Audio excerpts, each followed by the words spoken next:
We live? We hot? We hot? I don't see nobody in the chat.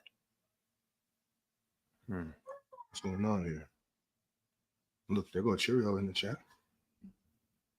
What up, Cheerio? Yo, good morning, everybody. Oh, yeah, we hot. We hot. All right, y'all. Unfortunately, you know, it's been a long NBA Finals, and it's been a long week of talking basketball. You see, the thing about it is, y'all, I'm trying to get some people up here to really know ball. And you see, like, Penn knows ball, but he doesn't really know ball. Mars talks sports, but he doesn't really know sports. Chill, well, we know what 2025 has been for Chill. Swiper, he knows ball like 2 out of the 7 days of the week. And everybody else, they just not really coming with it. So I had to go back to bring somebody that knows all the top sports with us. Yo, this is crazy. Man, I didn't. What up, Doug? I didn't. What's good, fellas? What's good, brothers? I did not expect this introduction at all. Hello, guys. How are y'all today? What do you mean? You are a legend. Yo, Doug. I'm a legend. I don't even think I'm a legend, man. I'm just a regular guy. You know. Yeah, I think the chat would disagree. What's up, Chill? Oh, you got Joel here. You got Swiper. Hello, fellas. Good morning, guys. Look at you. He's so happy to see me. Look at him. He's crying. My Lord. Hey, my dude Dub C is in the house. What up, Dub C? I'm good, man. How are you feeling, man? What's going on, brother? Hey, Ron, I promise you, when I see you, we boxing. I swear. When I see you, it is on sight. That's all I gotta say, bro. It's on sight when I see you. That's all. Wait, hold on. Chill, hold on. Chill. You want me to get him? Not yet. Not yet. You want me to get him? Not yet. Not yet. When I see him, Ox is on and cracking. I'll be forgetting how big bro is, so I think I'm gonna be cool today. I don't think I'm gonna be talking as much as I typically talk. Joel, yeah, he gonna swing on you when you cap it. What's up, y'all? What's going on, y'all? Swipe. What up, brother? What's up? Joel, what's up, brother? What's up, OG? Mm-hmm. All right, y'all. Well, let's go ahead and get into it. You know what today is. It is Game 6, NBA Finals. The Pacers are on the brink of pushing it to Game 7, right? Well, if Hali doesn't play, then. And we still haven't got an update on Halliburton's injury, have we? No, not yet. It's a game-time decision. Yeah, it's a game-time decision. So, y'all know how I feel about calf injuries. I ain't playing them. Oh, yeah. I'm not. Nope. I'm not playing him. This ain't that important that I'm gonna lose him for next season. We already seen this movie before, Ron. We seen this movie with KD. KD tries to come back, and what ended up happening? If this was the regular season, he'd be out for weeks. This wouldn't be something that it would take a couple of days. No, he'd be out for weeks, and calf strains are serious. There's nothing more important than the championship, though. Yeah, you know what's more important? Having my point guard for another 5 to 8 more years. That's more important than having a championship. Yes, it is. If I don't get a championship in those next 5 to 8 years, no, it ain't. I still had a chance, though. But I don't have a chance with my point guard not being out, not only losing him for this series, but I also lose him next year, too. So now that puts us behind the 8 ball. So now I gotta completely scramble. But according to you, Ox, TJ McConnell is the difference. So we winning it with TJ McConnell. TJ is so raw. This is my best white boy in NBA history, man. I swear. Bro, my goodness, bro. Remember, Aaron Gordon had the same thing, Chill, going into Game 7. He played with the calf injury as well, and obviously that killed the chances to win the game. So I mean, it's up to Hali.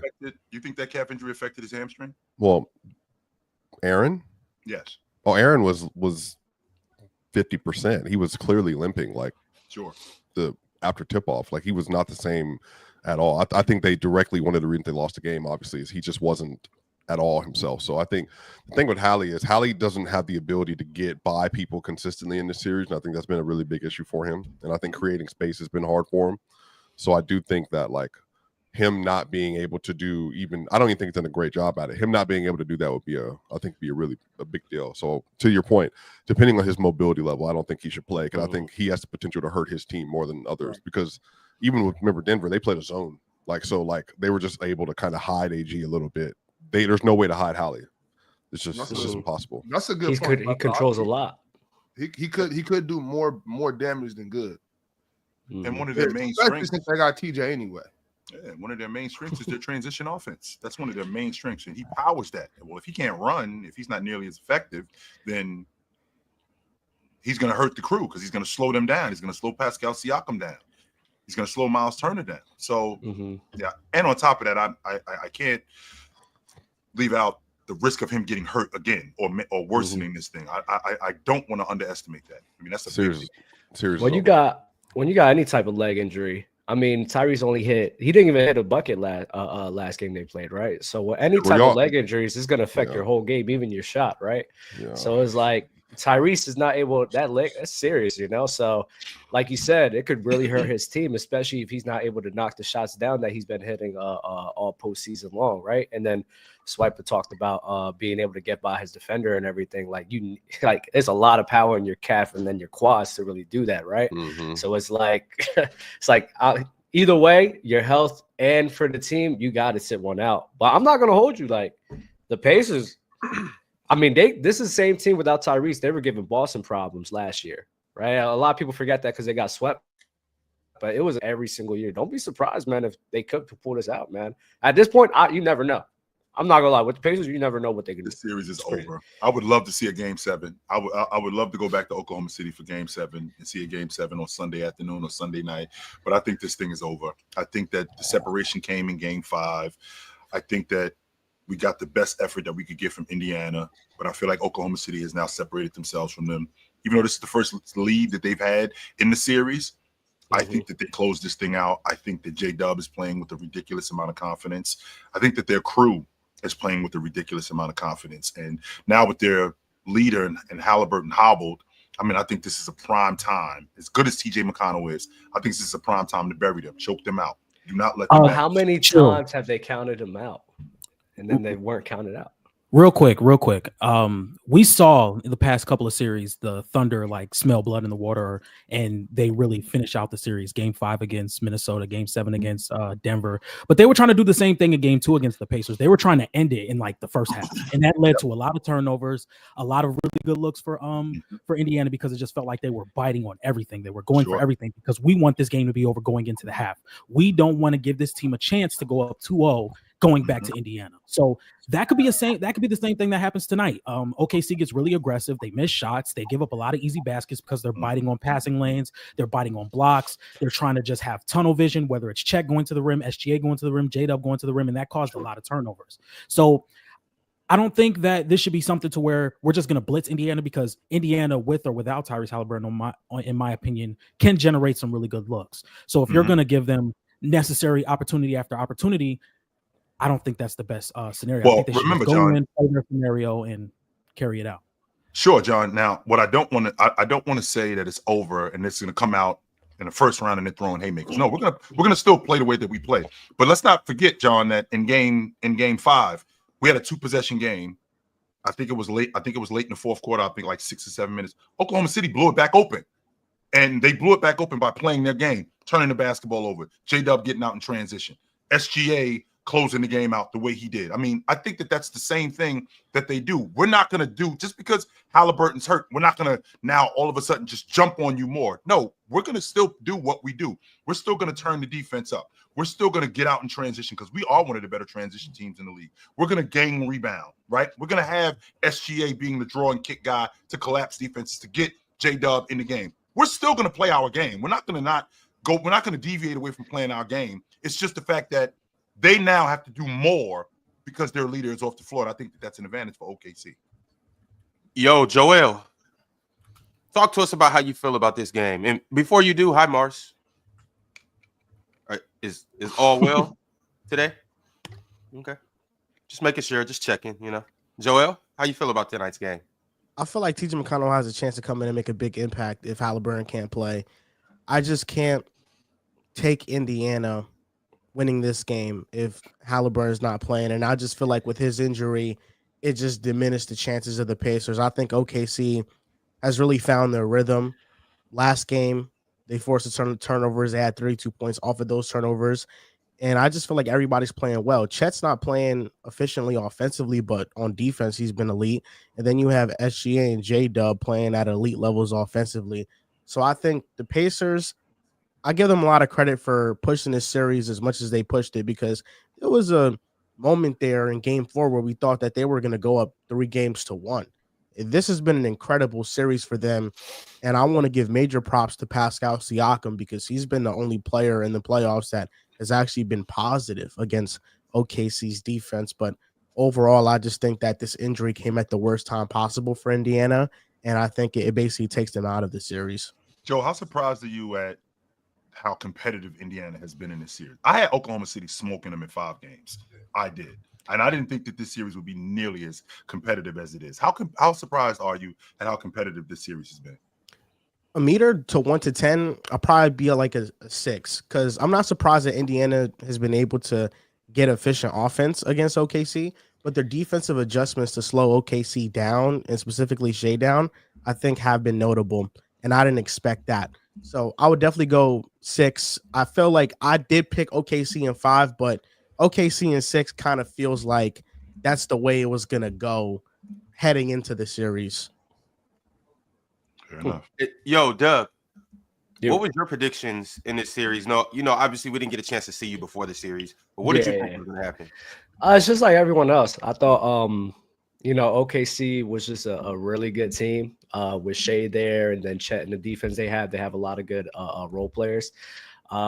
And the Pacers, man, the Pacers have been pleasantly surprising me, man. And I love to see it. I love being surprised. And Joel talked about it. It's really the defense. Like, we knew the offense is going to be good, but I think we've always said this about the Pacers. Their identity wasn't really defense, especially in the regular season, but they did have the pieces to be a good, like a solid defensive team, right? And they're really like locking in, and they've been locking in all postseason long. I mean, sorry, Joel, but they were killing the Pacers on that press. Oh my God. I was watching that game. I was like, there's no way these guys can't make it half court, bro. This is insane, right? Nembhard's been good. Neesmith's been great.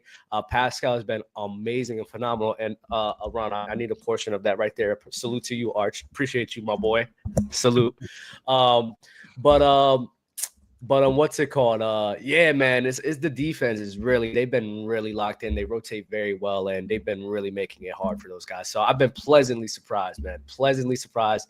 I think this is definitely one of the better years we've had in the postseason in probably since like 2020.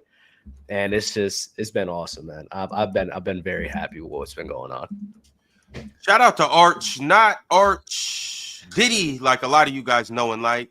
Not Arch Toddler, not Arch Prime, but the original Arch. He said, sir. My boy, the Dubinaire. Mm-hmm. Yes, sir. Send that to my pocket, man. Salute to you, my guy. I got you, Dub. I got you. I think we, Ron, I know that, you've been high on your boys, Ron. I know you've been high on your boys, but unfortunately, I think this thing ends tonight. I do. I think your boys put up a gallant effort. And I think it was great, but I think they get choked out tonight. I think tomorrow when we come in here tomorrow and we talk about Oklahoma City being the NBA champions and how great this team is. That's what we do. Yo, Swiper, why you tiptoeing around the room? Somebody in here you're nervous about? I have no idea what you're talking about, dog. Oh, okay. Where's Penn? What is that? Is there a reference I'm missing? No, I'm not. I don't really watch as often as I can. So I do know there's some little like undertones between you and Penn. I'm just curious. Where's my guy at? Oh, there's no undertone. Because aren't you guys rivals? I thought you guys were rivals. No, I don't consider him a rival. No, I don't have a rival up here. No, just no one's my rival up here. Oh wow. But no, it's not competition. Like, we're talking basketball. This a heated spirit. We getting spirit. I don't know the way you be getting in here. You be treating it like competition. I see a couple clips from you, man. If you got to leave my guy chill alone. My guy chill be trying to chill, but you over here. What you say? What you say? All right. I mean, if you chill, do be chilling, man. if you get That's his intimidated, I mean, name. I'm not like I don't know what to tell you. Like that's a personality defect. You know what I mean? You got to get stronger in the building. From Chill? The only person that I actually wanted to talk to today was Ron because I actually wasn't here. I did not see the playback, but I can imagine. Chill, you were on the playback. You're devoted. I was. Swiper. Yeah, we got I would $100 love super to chat. hear your eloquent take. No, go ahead. Try to Please. send towards me. We got something that's not better, but of equal value, Swiper. $100 super chat from Simon718. Simon said not to ignore the finals going on, but a question for discussion. Can y'all talk about Cedric Howard? Cedric Howard from Washington State. Simon went on to say, feel like he's a forgotten prospect in this draft. High-level shooter, excels off the catch and in the mid-range. Reminds me of J-Dub. Believe he could be the guy of the draft. We have a draft expert up here. You want to talk to us about Cedric? I would love to talk about Cedric because lately I've grown way higher on him. This is a third-year prospect. He only played 6 games this year. But from what I've seen, he has a strength level to him that I really like. When I look at prospects, I look at the strength aspect and how you can transfer that to your NBA game. Can you get easier looks off the strength alone? Because if you don't have that first step, it may be a little tricky if you're slider framed. I've seen a lot of plays where he's playmaking out of the post. He's creating off the post, whether that's face ups, back to the basket, finding cutters out of the post. I just don't necessarily know how much teams are going to be able to use that around the 15th to 18th range, which I have him mocked to. I would love to see him play with OKC, just another off-ball shot maker or somebody that can have like a one dribble pull up in the mid-range. He doesn't have the best on-ball creation ability, but if you put him in the right situation, which could be OKC or Memphis, I had him mocked to the Magic before they went and got Desmond Bane. But Cedric's a really good player. He's a really good defender. I don't know if I see J-Dub just because of the athleticism, but I see a Mikal. I see a Mikal Bridges, somebody that can be a really good off-ball player, a really good tough shot maker off the catch, whether it's off-ball threes, pull-up mid-range shots, getting to the rim.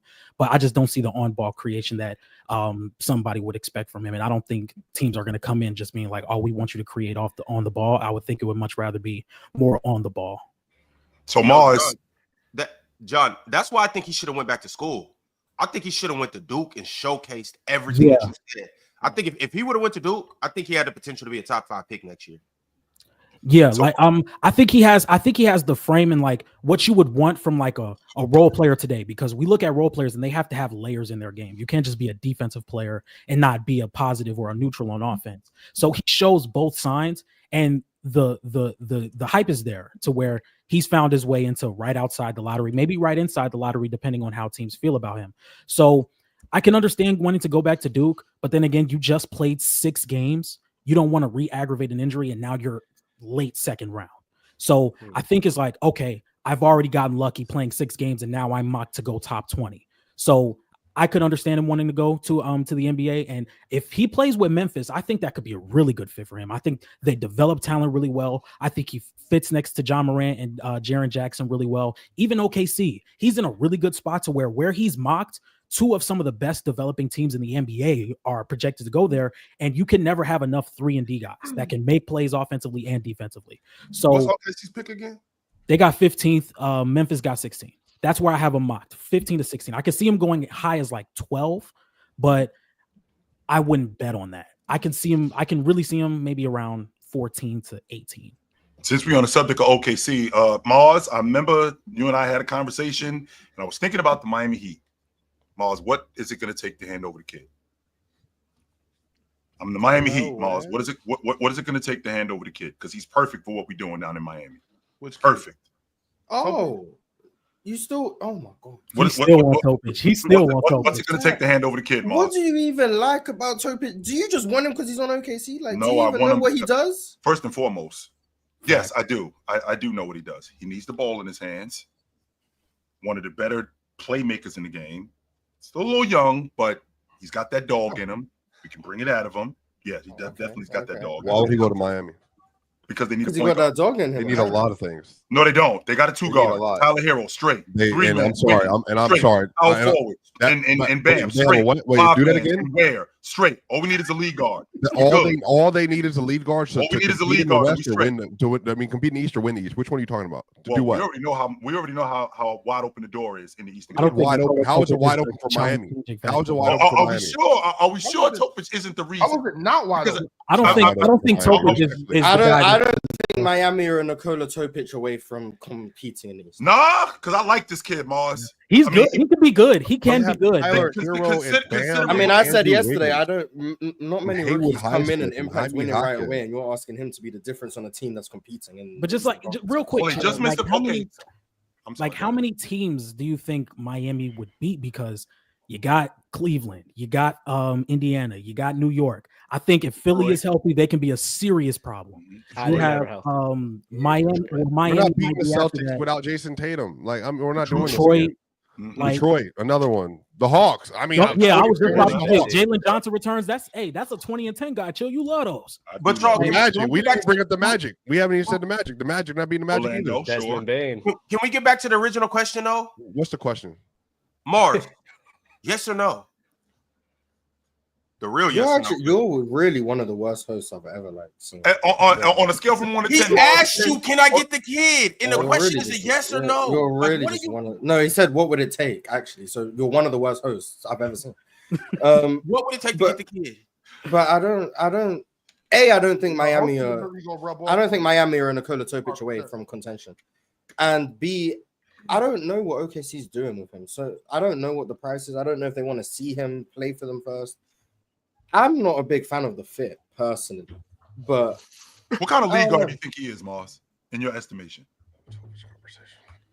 If I say Josh Giddey, I guess I'm a bad person. Because that's what I'm thinking. I think we're in the same situation in Oklahoma City that we were. Goran Dragic, a dude that. So wait.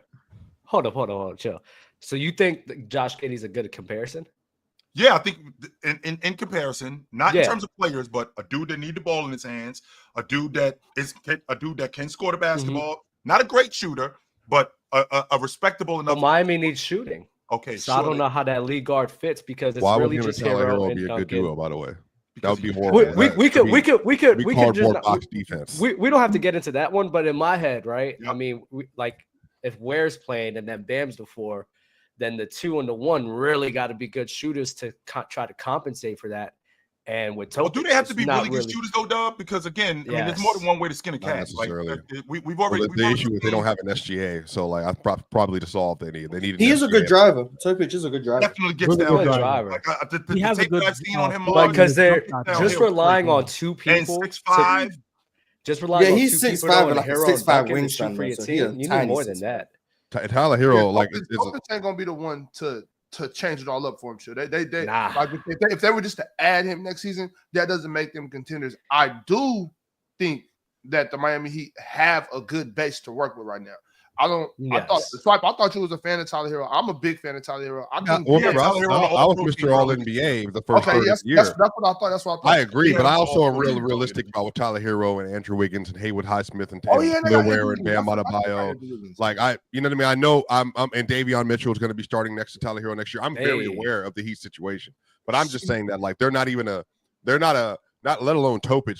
They're not a Kobe White, Josh Giddey, Jamal Murray away from contending in the Eastern Conference for me. I mean, they're just. Well, Jamal's tough.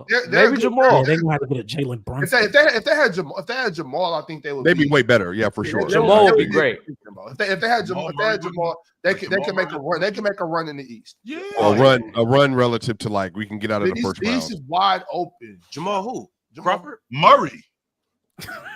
Murray's raw. Hey, Ron, do you ever notice how you behave about certain players? I got a question for you, Ron. Let me ask you this: did Jamal Murray put up any 5, 3, and 5 versus OKC like Hali did? No, he did not. That's what I thought. So shut up. So what I want to know is that if we're talking about the Miami Heat, tearing down an injured man is crazy because there's a pathway, Joel, for them to be competitive. But if you're telling me that you telling me that I'm sitting here putting any emphasis on the Heat, I think Pat Riley needs to sell this team. I think they need to be, by the time deadline come around, they need to be moving pieces around to get some real assets. Real assets. I don't the way they're built at all right now.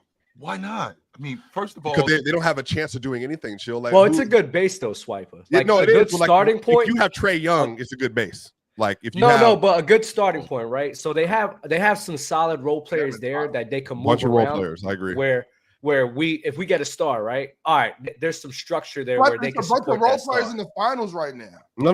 But I know, but notice what I said. The NBA is a role. But they don't have their yeah, and that's why. They don't. And I said they don't have I'm their agreeing Brunson, with they don't you. have their That's why I said Hali. it's a good base. It's a role player league, Swipe. But clearly, look at the finals. Bro, I'm sick of y'all, bro. I'm not gonna lie, bro. And on top of that, Swiper, wait a minute. Why? The Patriots got 2 All NBA players, mind you. The Patriots got 2 All NBA players, mind you. Role players, Swiper. The Patriots had. Bro, why are you making that face? Speak up. He's right next to you. Say something when he's right next to you. So this is what I'm trying to say. They got 2 All NBA players. Look at Ron scratching his face. 2 All NBA players and Tyrese Halliburton and Pascal Siakam.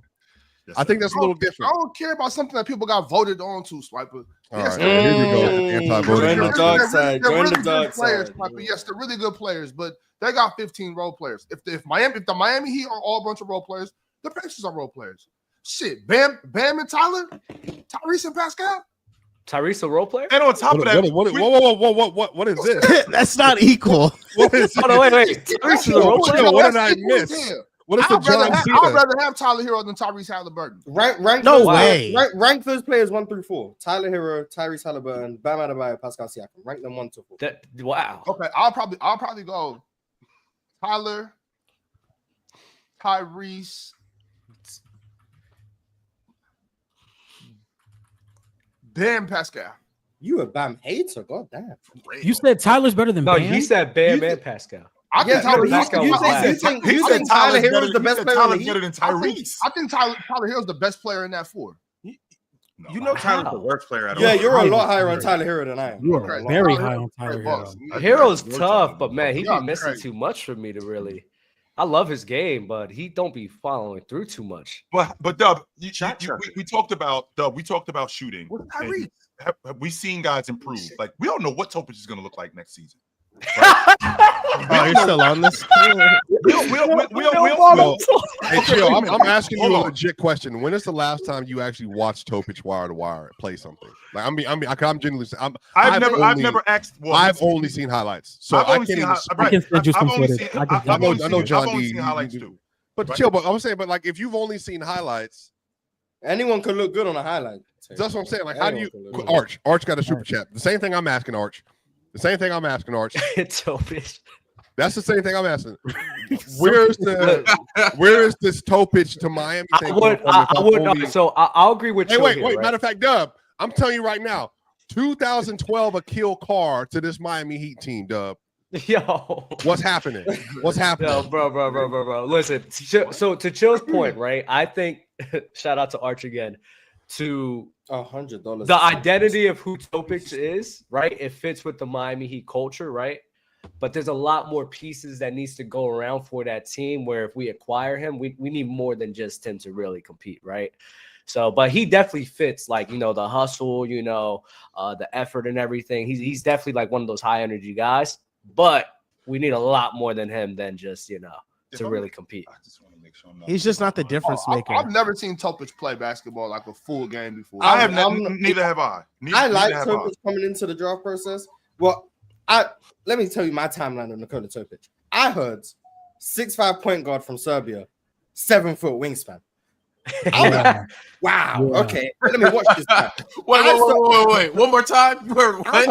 This is what he was being billed as, like the early parts of the draft cycle. 6'5" point guard from Serbia, leads in that league in assists, 7-foot wingspan. I'm like, oh wow, let me watch this guy. I pull up the tape the first time I see Desmond Bane arms. I'm like, okay, so someone lying to me because that ain't no 7-foot wingspan. I know what I'm watching. So that was the first red flag. I seen his wingspan was not 7 foot. Then I'm watching. I'm like, okay. He's got a nice handle. I like his handle. He gets downhill really well. But these are also, respectfully, Serbian league athletes. So, he can't shoot, but he has a good free throw percentage. So, as the draft guys say, indicators of shooting. But he can't actually shoot. And John D likes his form. I don't. Like, personally, I don't think I haven't seen it much to show he's a good shooter. He has no mid-range game. Doesn't really have a floater he can go to. Everything, all of his shot making tends to be at the rim right now. But he's a really good driver. Really, really good. And he's a really good passer. Really, really good. But in my opinion, and he's also terrible defensively. So We got guys that can make up for that though. But and he's coming off a torn ACL. I'm looking at a 6'5" guard with at best a neutral wingspan, who's a cone on defense, can't shoot, and needs the ball in his hands. I don't think that's the answer to the Miami Heat's problem. Well, so is he basically a taller Micic? Is that what I'm hearing? Is he just a taller version of Micic? No, Micic can't drive like him. But well, prime Micic, absolutely. I mean, he's a great driver. But I'm saying, like, is this what I'm hearing? It's like he's not a great shooter, not a great athlete. To me, he reminds me of Josh Giddey. Like, that's what he reminds me of. And I think Josh Giddey's a talented player. But I don't go around thinking Josh Giddey is the answer to any team trying to compete for a championship. I think Topic is talented, but like he's gonna be 20 next year. It's very rare a 20-year-old comes in and gives you championship aspirations. And like if he becomes a good player, like all power to him. But asking him to be that as a rookie to help Miami compete, I think you're probably asking a bit much.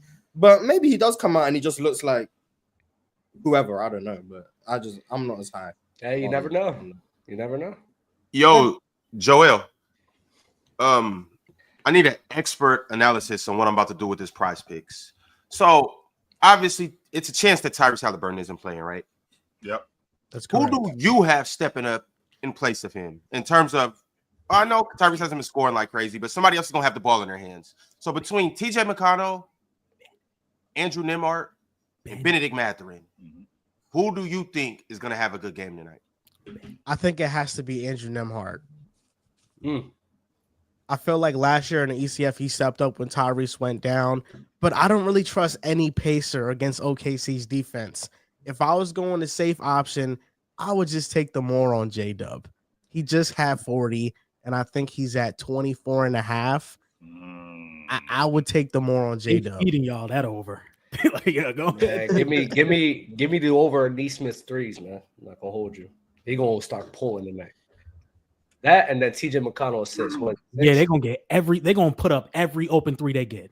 Bro, they are pulling tonight. But John, this is what I don't want to happen, right? And I know it's gonna happen. If they don't win. If they don't win tonight, it's gonna be I don't want to have to listen to TJ McConnell is the reason they didn't win. Or, I thought TJ McConnell was better than Tyrese Haliburton at the point guard, or all of that. You know what I'm saying? Like that. Like you said that? You said that though. You said that, No, wait, if you said that, you gotta hold. You gotta hold. 100% said that. Hold on, I'm not. He's the best point guard on their team. End quote. I'm not TJ McConnell. He's the best point guard on their team. End quote. I'm not trying to pass that on, Dub. I'm holding that. I'm standing on that. What I'm saying is, I think that TJ McConnell is very good with the team that has Tyrese Haliburton. You know what I'm saying? Like, I don't believe that without Tyrese, he's a better fit, is what you're saying. TJ, that the team is just better. You know what I'm saying? You can't just get rid of Tyrese. You know what I'm saying? So that's more so what I meant. But yeah, I'm still standing on that. I think TJ is obviously the better point guard. I think you got the Pacers winning tonight. No, I don't think I do. I don't think. Why not? They got the better point guard. That's going to be the difference. Everything I just said a minute ago. I think that that he's a very good on this team that has Tyrese Haliburton, but without Tyrese, I don't know if they're better. Now we all know that without him, maybe they can just get hot and win from the 3-point line or something. Or Pascal Siakam can have a takeover third quarter or fourth quarter and they can pull it out. I don't think that's too far fetched, but I don't think they can win tonight without Tyrese. Honestly. Oh no, I think y'all counting them out, bro. This is the same team we seen last year that really was really giving the Celtics problems. Last year, to me personally, yeah, in the East Finals. I mean, they played the Thunder. They ended up. The Celtics was still a great team. They played a better team than the Thunder. Swiper says who? Says who? Me?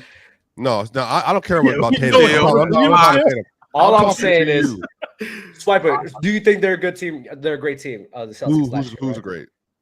Do you think OKC and Celtics are great? It don't matter if you think OKC better, but they're both great greater team. I don't know. I don't even call. Do you think that they're both great teams, though? No, I don't. Respectfully. What the frick? What's a great team? They were a really good team. I think they also had some very favorable matchups too. But we already talked about this last year. Every majority of champions have favorable. We already revisited this. I just Dub, you weren't here. I didn't know you. I said no Jimmy makes a difference. No Donovan half the series makes a difference. No Jared Allen made a difference. No Hali made a difference. And then a hurt Luka Doncic made a difference. I said all that. No, you're right. You're right. I've already brought all this up. I've already brought. No, but the regular season. Did we talk about KP not playing? No, I agree. I'm with you. I think they were a very What's good got to team. do with them not being a great team? I think the Thunder. That's my thing. I think the Thunder. Okay, if the 2017 Warriors played a bunch of injured teams, asking me for my line. I'm saying I think OKC's legitimately a great team. I think the Celtics are a really, really good team. So the Celtics are a really good team, and then the OKC's a great team. I think OKC's a great team. So you think last year, 2024, better than the Celtics team is what you're saying? Yeah, well, of course, yes, yeah. Dub, to get back to what you said, Dub, terrible take, Swiper. Terrible take. For you, you just said TJ. Never mind. See, that's what I'm saying. One of us gets held accountable. You up there, my friend? You don't get held accountable. Chill, I'm with you. Make sure you watch for you coming around over here, bringing up TJ McConnell around my way. All right, go ahead. Dub, what you were saying last year, not TJ McConnell. I'm sorry, because we brought TJ McConnell up. Last year, Tyrese Halliburton missed the last 2 games of that Eastern Conference Championship. It took a Drew Holiday steal at the end of the game to wrap that game up. I mean, they were in a dogfight. Nembhard was playing really good, knocking down open shots, playing great defense, right? I thought that Nesmith was, as much as he's foul prone, I thought he gave them really good minutes. I thought Siakam gave them really good minutes. I'm not saying that this Indiana team, they're going to walk over them initially. I don't think so. But I do think I feel like a boa constrictor. I feel like they ultimately just slowly squeeze the life out of them. And I think at the end, I think they end up overtaking them. But I'm not saying that to John's point, I'm not saying that they just come out in the first round and just start throwing balls at them, expecting Indiana to roll over. Because Indiana has shown us all season long, you got to play the entire 48 minutes. You could throw us 15 in the hole. You could throw us 20 in the hole. A lot of teams will roll over after that. This team doesn't get to this point by rolling over. That's why they are as good as they are. Yeah, I love to see it, man. Does anybody else up here, besides me and Dub, have faith in the Pacers? What does that mean, faith? Faith that they'll play hard? Yes. Or me and Dub, the only 2 taking the Pacers to win tonight. What are we talking about? I'm taking the Pacers. I'm not going to lie. I'm taking faith in them winning, Swiper. That's what he's saying. Faith in them actually winning. That's what I don't think I have to ascribe faith to winning if I'm not going to jump into a fan. I have faith that you're going to play hard, and that's going to. I believe you're going to play as hard as you can to earn a victory. Okay. But I know I believe they will play as hard as they can. I know OKC will win. And sense. What if they don't? What if they don't win? So then you didn't have game 7, dog. Then I was wrong. Game 7. Yeah. And listen, and that's the thing with the Pacers. All I'm saying is they have been severely unpredictable this whole entire run. So I'm at the point every time I count them out, they tell me not to. So I'm just not counting them out anymore. And I'm just very excited to see what's going to happen. Man, Jada about to put the kid from Colorado about to put another smack on there, bro. I'll tell you that much. Bro, he was hitting some wild stuff last Wait, okay, Swiper, in your estimation, what does that mean? Another, like, what kind of time, what kind of he's averaging 31 the last 3 games. You know what I mean? He's playing really elite defense as well. So, I mean, another Eddie Jones masterclass. It's probably on the way. My thing, Dub, it's not so much that I believe in the Pacers or have faith in the Pacers so much. It's just that I don't know how much I believe and have faith in OKC. They make a lot of mistakes. You haven't been high on them all year, though, Dub. Not all year. I'm sorry. In these playoffs, you called them pups. All season. Yeah. You have not. No, what happened like 2 weeks ago? They won a game. I don't remember what game they won. It was like their 97th game of the season. And you was like, it may have taken a while, but I finally believe in this OKC team. And then they lost the next game, and then you stopped believing in them again. Oh. Because Mars, what happened? I had a glimpse of hope. I was like, you know what, this team is legit. And then I seen I think it was against Minnesota. I seen something. I seen a chink in the armor. You know what I'm saying? I'm like, Swiper, what does that stat line look like tonight? For J-Dub? I'm interested to hear this. I want the timeline nasty. Feel me? SGA should win Finals MVP, but I want the timeline nasty. I want a 37. He wins Finals MVP. I'm not trying to 3. hear it. No, I'm gonna tell you what happened. 37-6-5-3 game from J-Dub, and he passed it. Finals MVP. He puts the game away in the third quarter. They're up 10, and then SGA finishes the fourth, but he can have his 32, 6 and 6 or something like that. Now you're gonna have J-Dub last 4 games versus SGA over the series, and then I think J-Dub will have played better in 2 of the last 4 games at least, maybe tonight, which make 3. So then you put that together. The timeline is going to get nasty. I'm going to vote for SGA. I'm going to vote for SGA. My vote will be cast like Love Island. I will call in for SGA, but I choose SGA to stay on the island. But Dub is going to have some votes, and I can't wait to see what it looks like. I think it's going to be hilarious. What happens if SGA? He won't. It's not happening. I'm saying.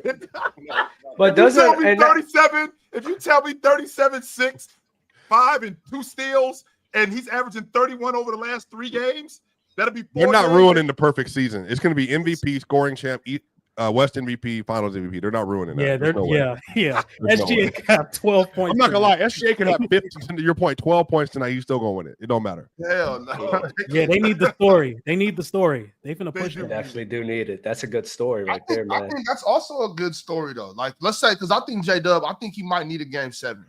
You know what I mean? So if he plays good tonight and SGA plays okay and they lose, and then game 7, and then game 7 they win, and it's on the back of J-Dub.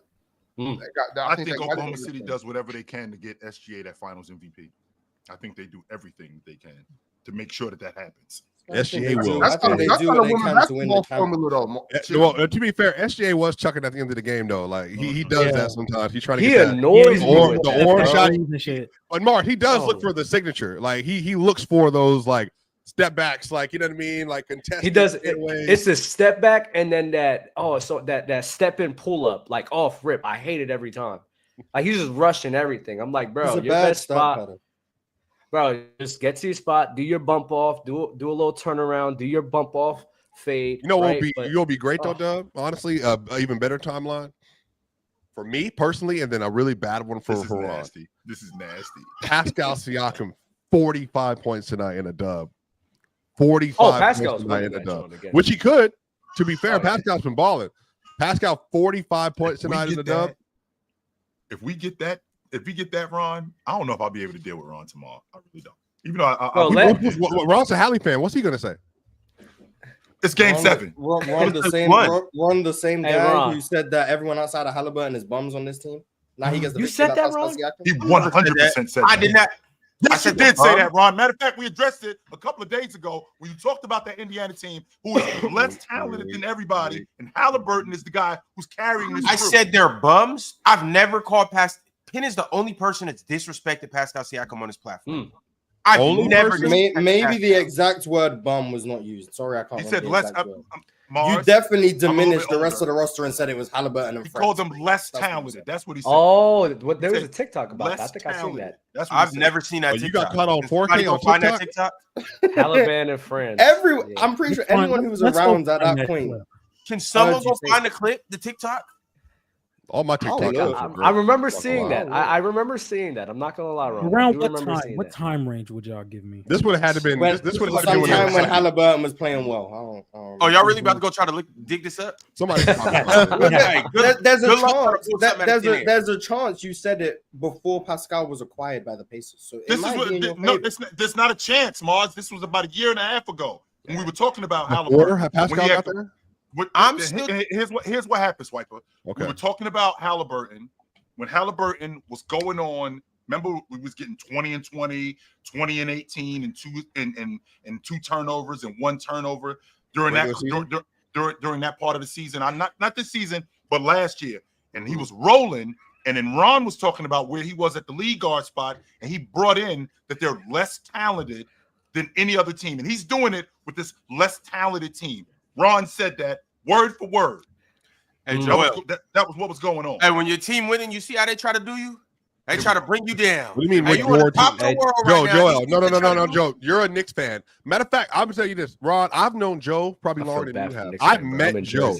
I met him. What, 21?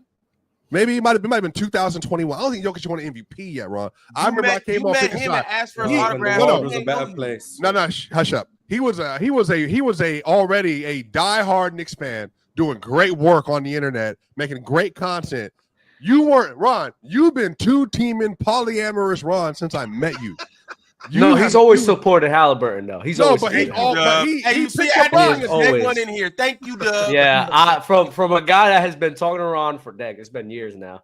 Ron has always been a Hali guy. Dub, let me tell you what your biggest weakness is, Dub. No, you have to for that's the truth. As somebody who's watched you for 2 years, your biggest weakness is you don't hold these bullies accountable. Ron is a bully and needs to be held accountable. Stop right there. Ron is not a bully. Ron's an instigator. He's an instigator. No, he's a bully. Because when it's my turn, when I talk about my nuggets, here come Ron. Well, Swiper, you did say 6 months ago. Boom, boom, boom, boom, boom.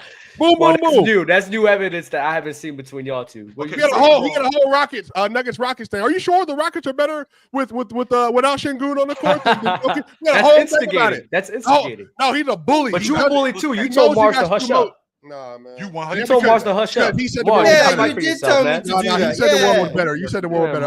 And on top of that, Dub, and to say that he doesn't hold Ron accountable. Dub and he doesn't hold anybody accountable. Dub and I have actually had drag out almost fist fights. So as you should. Chill, you know what you say sometimes. Yes. You too. What I say? What's the worst thing I've ever said compared to yours? Why you think what's the worst thing I've ever said compared to yours? See, this the competing. Compared to me? Compared to you. Let's see. What's the worst thing? Who's gonna win? He said if Tatum maintains a 3-game sample size over a stretch, he's the best player in the world. Say that. That's I the didn't worst say thing of all maintain. time. I've never heard that in my life. I think I've seen that. No, wait, Swiper, don't laugh. Say what you just said. You gotta go over some of these takes. So when Swiper was talking about Jokic defense compared to Shaq, and it's really not basically Shaq was a horrible pick and roll defender. Whoa. Yeah, I said that. So that's not a crazy thing. Shaq was a horrible pick and roll player. I'm not letting y'all gaslight me into remembering what he was. He was a bad pick and roll defender. That's why the Jazz used to beat them. That's why the Jazz used to beat them. He was a really good rim protector 100%. When he tried, but he was a lazy bum with his feet. And he didn't like to move in space. That's all true. He was a great paint defeat. But you tried to tell us what was the stat you guys brought up? Oh, the rim deterrence. With the rim deterrence. That was true. That's what I had to listen to. I read a stat with Joker.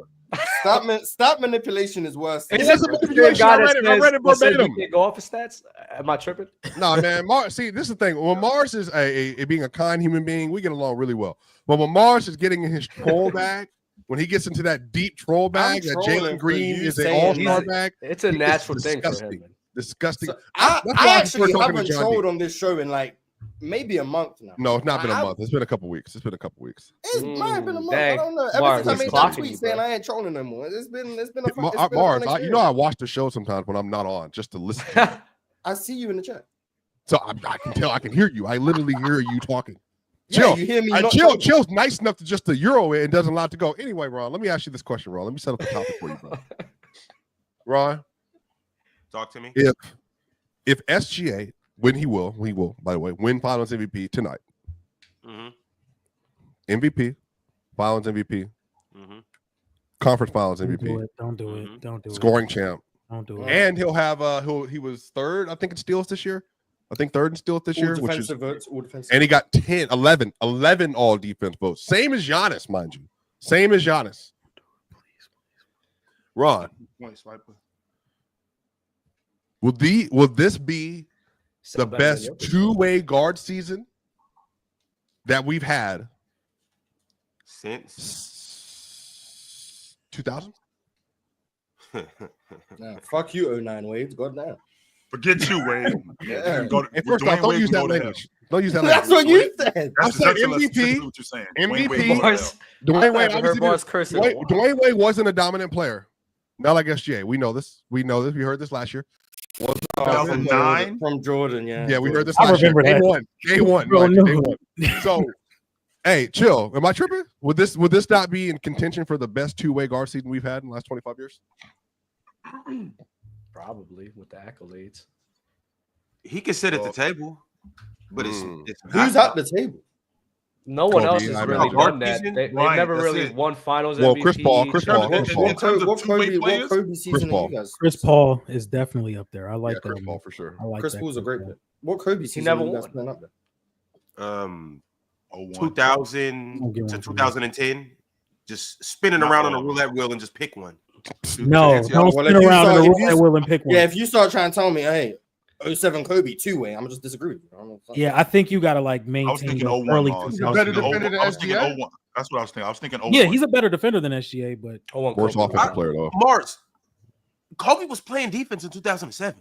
He wasn't playing defense in 2007. If you want to characterize, okay, he wasn't. If you want to characterize 07 Kobe as a two-way player, then you go. Shooting like Damian Lillard. I think all of a sudden I can't shoot. If you want to think call 07 Kobe a two-way player, then I think the bar's kind of low for a two-way player. I do think he was playing defense. I do think he was a two-way player. He wasn't playing defense in 07 like he was playing in 01. He wasn't in the playoffs. I think he played good defense. That's not the point. The point isn't was he playing the same level of defense in 07? He still was an elite defender though. Yes, he was. He was a better defender than SGA. That's what I'm saying.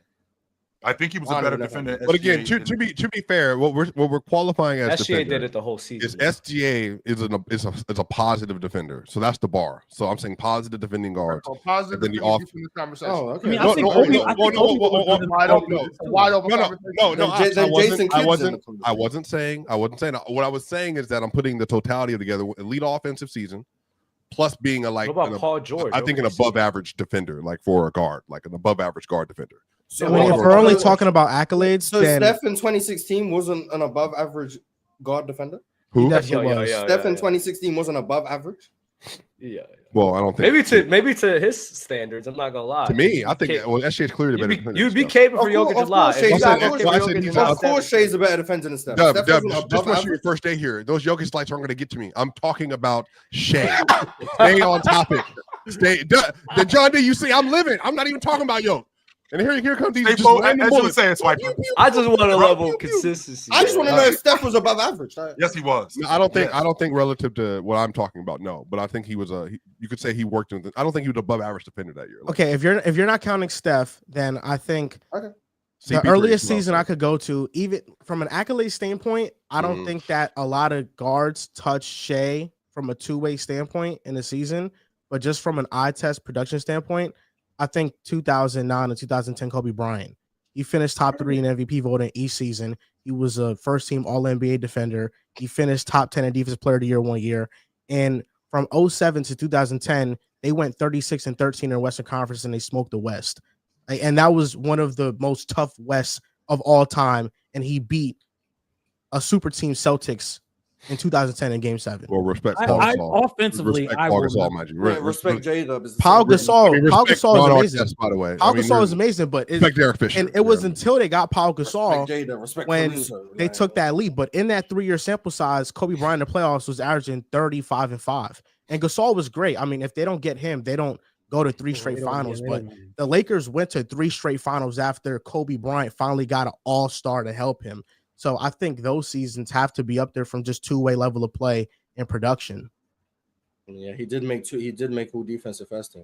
It's egregious he did, but he did do it. So Kobe and then CP3. So those would be the only 2 other options. D-Wade, John Wall. We're not talking about 2018. Wait. John Wall in 2017. Great pool. John Wall. That's amazing. He's not Kobe Bryant, Chris Paul. I didn't say that he was, but so he's not in the conversation. Wait. We're talking about. But Swiper posed the question with SGA, so we have to talk about. We're talking about two-way players. Is that correct, Swiper? We're talking about guys on both sides from a guard. Fair, right? So John Wall, who was a 20-10 guy. How many 20-10 guys do we have in the league today? Respect John Wall. Go ahead. We don't have many 20-10 guys in the league. We don't have many 20-10 guys. Well, technically, we only have 2. No, 1. We have 1 this year. 1. Okay, so John Wall was a 20-10. So John Wall was a 20-10 guy in 2016-17. I only say 20-10. I think he just missed being an all-league defender that year. He was on an all-league defensive team. If not the year before, he's made it before. Yeah. If not the year before that, he was definitely on the all-league defensive team, and he was elite on the defensive side of the ball. Yes, he made it in 15. Okay, so 2 years before that, he was on the all-league defensive team. Him and Bradley Beal were something special. He was a 20-10. He was a 20-10 guy. In addition to him being a 20-10 guy, I mean, you're talking about two-way guards. No, we are talking about Kobe Bryant, SGA. Yeah, I don't get how I'm the controversial one for saying. Let's not talk about John Wall when talking about Kobe Bryant and Dwayne Wade. They were special. Yo, we don't talk about it enough, man. All I said was, we gotta care about them all, not just the big guys. Come on, that's all I said. Let's do better. I just don't get how I'm the bad guy for saying, well, Mars, I don't think that John Wall and Kobe Bryant. Kobe Bryant. Let's maybe not bring up John Wall in that. No, let him bring him up. We supposed not just to talk about the big guys. Mars, I don't think 2008. I don't think 2000. No. Mars, I don't think that 2008. I don't think 2007. I don't think 2008 Kobe Bryant. and John Wall are no. I don't think that. I don't think that. But Swiper, the question that Swiper posed, the question I want to make sure that I'm following you, Swiper. Yep. In terms of two-way play, in terms of two-way guards, when I think about what John Wall did in the 16-17 season as a 20-10 guy and as a borderline all-league defender, I mean, I'd like to think that when you're talking about two-way guards, I'd like. He's not Kobe Bryant good. I'm not arguing that. He was a good two-way guard. Let's bring up Chauncey Billups. Yeah, let's bring up Rajon Rondo, Jason Kidd. Like really, Jason Kidd's the one, Mars. You brought him up a little bit ago. Yeah, like he's better than John Wall. Yeah, Jason Kidd's better than John Wall, right? From 2000 to 2003, J Kidd is like you're not getting. He's the two-way guard. Like that's he's the two-way guard. In terms of where Shea is in a conversation in and with, it's MJ, Kobe, and Wade. Anybody else after that? Chris Paul, 2000. MJ. That's where I think SGA his season is in terms of two-way guards. I think MJ more. I think Jordan. No, but I think MJ's a tier above Kobe and Wade. So I think a little down. What Shea is doing right now, Michael Jordan did 4 to 5 times in his career. So I don't think that Shea is on that level, but this is the type of season we're talking about. A complete body of work, one full season. That's the type of season we're talking about. MJ has like 8 seasons better than what Shea's. That's not Michael. Better than Shea. Absolutely. I mean, MJ is the greatest player of all time, if not the second greatest player of all time. Respect Bill Russell. But like, gimmick. Go ahead. Mr. Jokic top 10, by the way. That's not a gimmick. Kevin Durant, Basketball North said it. I can make a better argument for Bill Russell. No, you can't. We can do 1v1. 100% to make a better argument. Easily make a better argument. We want to ISO Rod. 100%. I would gladly sign up for it. Matter of fact, Mars, I will make a Bill. Same guy that said we don't compete. This is what we'll do. This is what we'll do. Mars, after the series is over tonight, there will be an off season. What we will do, we will set up. I will even make a Bill Russell argument for you to help you. I love Bill Russell. Everybody know I'm not talking to you, Chill. I'm not talking to you. I don't need you bandwagon. I don't need you being a bandwagon fan for Mars. Get off the kid. Get off the kid. Hey, what Mars? What did he say? Get off the kid. Get off the kid. Get off the kid, Chill. Get off the kid. What I'm telling you is, I will even gladly make an argument for Bill. You have to make an argument for Jokic. I got to make an argument for Bill. We got to make arguments against. And I guarantee you, sweep. This sounds like some bullshit, right? Sweep. You know why it sounds like some bullshit? Because sweep. First off, hold on. Chill. You got to remember. You got to remember. I already argued Bill was the best defender ever over Hakeem, and I won that. That's the only one I've won since I've been on this. So I'm not a. You know what I mean? I'm not whatever. But Swiper, you said, hold on, Ron, because now we got to check Swiper, the same guy. Oh no, we don't compete up here. We don't compete. We just all together. Oh, it's different. Then he calls other people. He said, Ron, you a bully. Ron, you a bully, but now he's over here hushing and pushing it on Chill Sound, man. I'm accepting the challenge. That's all we're doing. We are here. No. First of all, I didn't challenge you to a debate. What I said was Bill Russell has a better argument to be the GOAT than Jokic. And then we can argue that. That's what I said. I never actually said I can make it. No, what I said was then we can argue as a better argument. Not running from the smoke, Mars. We'll argue. But don't say I challenge you to a debate.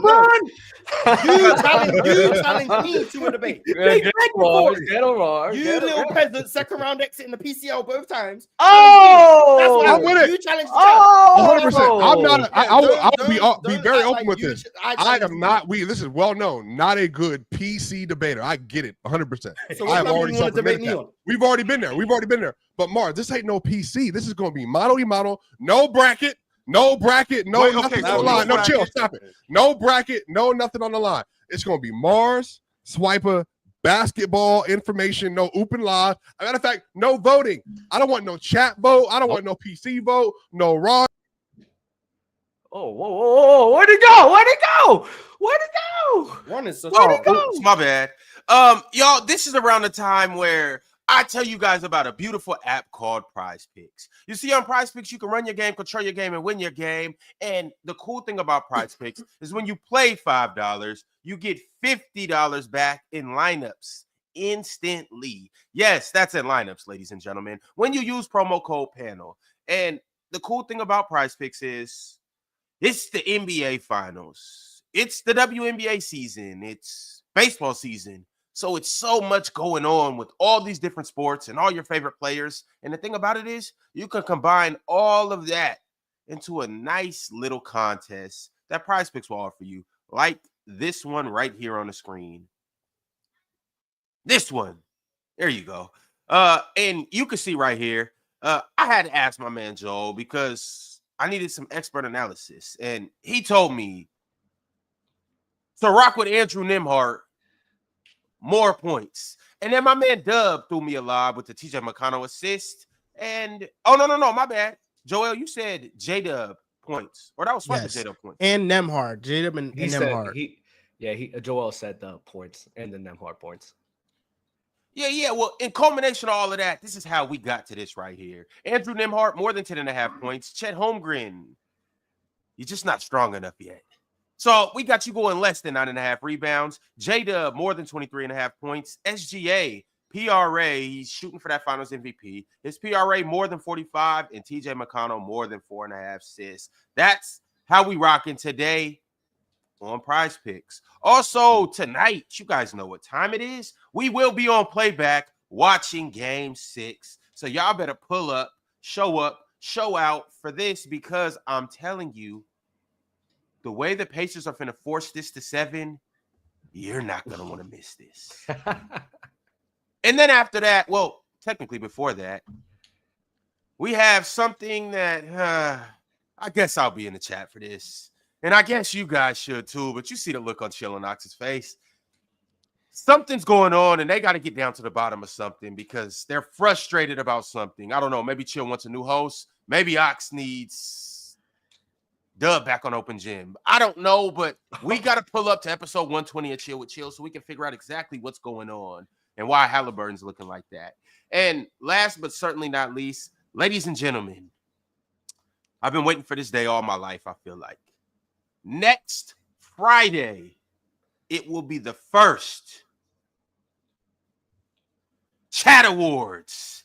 There isn't a panel without the chat, and you guys know this. June 27th, that's such an amazing day. June 27th, next Friday, we will see who's the biggest yapper, who's the most obnoxious chatter, who's the panelist of the year, who is the Glazer of the year. We'll figure these things. We'll figure these things out, Sean. We will get down to the bottom of a lot of things. And the beautiful thing about it is, chat, you guys get to vote on these things. So just be ready, because next Friday is going to be an all-time Hall of Fame episode. That's a good one. Did we read Simon's super chat? We didn't read Simon's super chat. He sent through a $50 super chat, and he said we need to stop using these votes for awards as gospel. Thank you, Simon. We have media dudes like Stephen A. Smith playing solitaire during the NBA Finals, and damn Kendrick Perkins voting on these awards. I'm not arguing any decisions, but some are skewed by voters who don't watch. Yeah, I don't think that many national people should have a vote. I think local people do a much better job of covering the sport as a whole. I just think it's like a time thing. Like they probably have like a lot on their schedules where they can't watch every game. Like you never know. They may have every day. Yeah. You got people to do that for them. Yeah, like they probably have people take notes of the games and be like, here, this is what I gathered from this 10-game stretch from the Hornets. Yep. Like, I know who the first things first is. Person, he says his name all the time. But Justin is the one that does all the stats. He's their John D. So, I think that any of these people, not all of them, like some of them are really good at it. But I think a lot of it is, if you're in a national spotlight, I don't think you should be having the same kind of title as holding a vote when you're not allowed, literally time permitted, to investigate the game to the degree that you need. So I do think that nobody has time for that, right? But even a local person, it's still 24 hours in the day, regardless if you're local or national. You can't watch all those games. You can watch your team, you know what I'm saying? But you're not gonna be able to watch all the other teams. So regardless if you're well, it depends. It depends. I mean, I can only speak from. I hear you. I can only speak from my perspective. I do think you have the ability. Again, this is very limited. You do have the ability to, if you do want to watch like any amount of games, you can, because of the availability afterward. It's not during the games though. Don't swipe a tiptoe around this. Well, I'm saying like it's after the fact though. You have the ability to watch. Why? What's wrong? I was saying the same shit a couple months ago. Well, no, but I'm saying what? like you can watch play by play every single game after the fact. But I do think during the game, We got league pass and we got stuff like that to watch it at like during that time frame. I'm hearing what you're saying, but what I'm saying is, if there's 6 or 7 games in the night, then there's only 24 hours in a day. The game's like 32 minutes. You sleep for 8 of those hours. Regardless, the game's like 32 minutes. I really like. In 32 minutes, I'm still not getting the whole game. Like you know what I'm saying? Still clips and play-by-play, whatever. You know what I'm saying? You're still not getting the whole game. There's a lot of stuff that gets missed. Well, it's like when we watch film, though. Don't you think that? Well, would you say that when you like watching film as an athlete, it should be? I'm saying if you're really good at your job in this business, it should be somewhat comparable. But they're really more realistically, it's a step back from watching film as an athlete. You should be able to watch what you're seeing, to be able to break. Because we even did it up here last week when we were breaking down sets and like the horn variations, Spain pick and roll, double drag, and all that kind of stuff. You should be able to watch the game. And you said what? Go ahead. My bad. Sorry. My bad. Mark's not here to say it to you. But still, with that, just one time, Cheerio, Ron, you suck. I swear. Right, but yeah, Ron sucks. We know that. But let's stay focused on. I thought he added to the conversation. I legit thought he wasn't. He's not. But as you were saying, Swiper, you were making a point. Let's just move on. So what I'm saying, Swiper, is like even when you watch film, you watch game film. Like I'll keep it basketball because with football you get a whole week. You know what I'm saying? But like so in basketball, if I'm watching film. If I'm getting ready for my next opponent, I might watch, clips of 3, 4, 5 of their games, get their tendencies, check out their sets. You know what I'm saying? But and then I'll, look at some of my film, see what I'm, watch myself, see how I'm moving, whatever, right? But if I'm a personality in this space and I'm watching the game so I can make votes and stuff like that, it's impossible for me to do that with 30 teams. Like, so how do I know who's rookie of the year if I can't watch? I think it goes. But that's where. You know what I'm saying? But I think that's where you should have the balance. I think what we talked about before. I think that's where the balance of. And again, I'm speaking from my perspective. So this is obviously doesn't apply to everyone. But I do think there's a balance of watching, and then I do think that's where the data being available to you in those jobs, like the synergies and these other things, help you to be able to tell the story of like why a player is more effective than the other. So it's supposed to be a combination of both of those things. But to the point of that he just brought up, I think it was about the national voting in the super chat. I agree. Stephen A. Smith ain't doing that. Penn and Perkins are not. They're not doing that. They're not actually doing the work. They're just looking at like to the point. Even who's the older dude, Wilbon. Like he's just like. Remember 3 years ago, Booker's the number 1 seed. They won 64 games. He should be leading MVP. He's the best player on best team. SGA, like Stephen A. Smith, best player, best team, averaging 30 a game. But beyond the conversation about the points, they can't really tell you what it is that they're doing that makes them a more valuable player to others. So I absolutely agree with you. But to me, Ox, if you have a vote, then you should that should be like of the utmost importance that you're trying to get that as right as possible. And you're spending hours, time actually try to do that to the best of your ability. And I don't think a lot of people do that. But with that being said, my counter to that is, Ox, you didn't watch all 82 games every year of Rasheed Wallace to decide whether or not he was better than player B. You didn't watch that. You knew he was better than player B. And if you had to vote on where he was in terms of player B, you could do that. And you didn't need all 82 of those games to do that. So as a voter, if I got to vote, I can decipher throughout the course of the year. I don't have to watch all 82 games of the Charlotte Hornets to recognize where LaMelo Ball is as a league guard. Where, let's see, Kyler Hero in the All-Star. I don't have to watch all 82 of these games to decide where these guys are. Now, sure, I do have to watch important games. I do have to watch some games. I don't have to watch all of these games, but I do have to watch some games so I can have an objective analysis on how LaMelo Ball turns the basketball over, how good Tyrese Maxey is getting downhill, how good Trae Young is at distributing the basketball. I do have to be able to talk about it in that aspect, but I don't have to watch all 82 of Atlanta's games to decide that Trae Young is one of the 5 best league guards in the game. I don't have to. You don't need 82. You don't need 82, but like you need to watch enough. Like what you said about, do I need 82 to feel how I feel about Rasheed Wallace. No, but that's coming from a fan standpoint. That's fandom. I believe I've seen enough of Rasheed. Cool. I should not be able to vote. You know what I'm saying? As much basketball as I watch a shit ton of basketball. Sure. I should not be allowed to vote. Like my vote should not count in any of that because I don't feel like giving DeMontis all defensive votes. No, I wouldn't do that. But I know someone who did.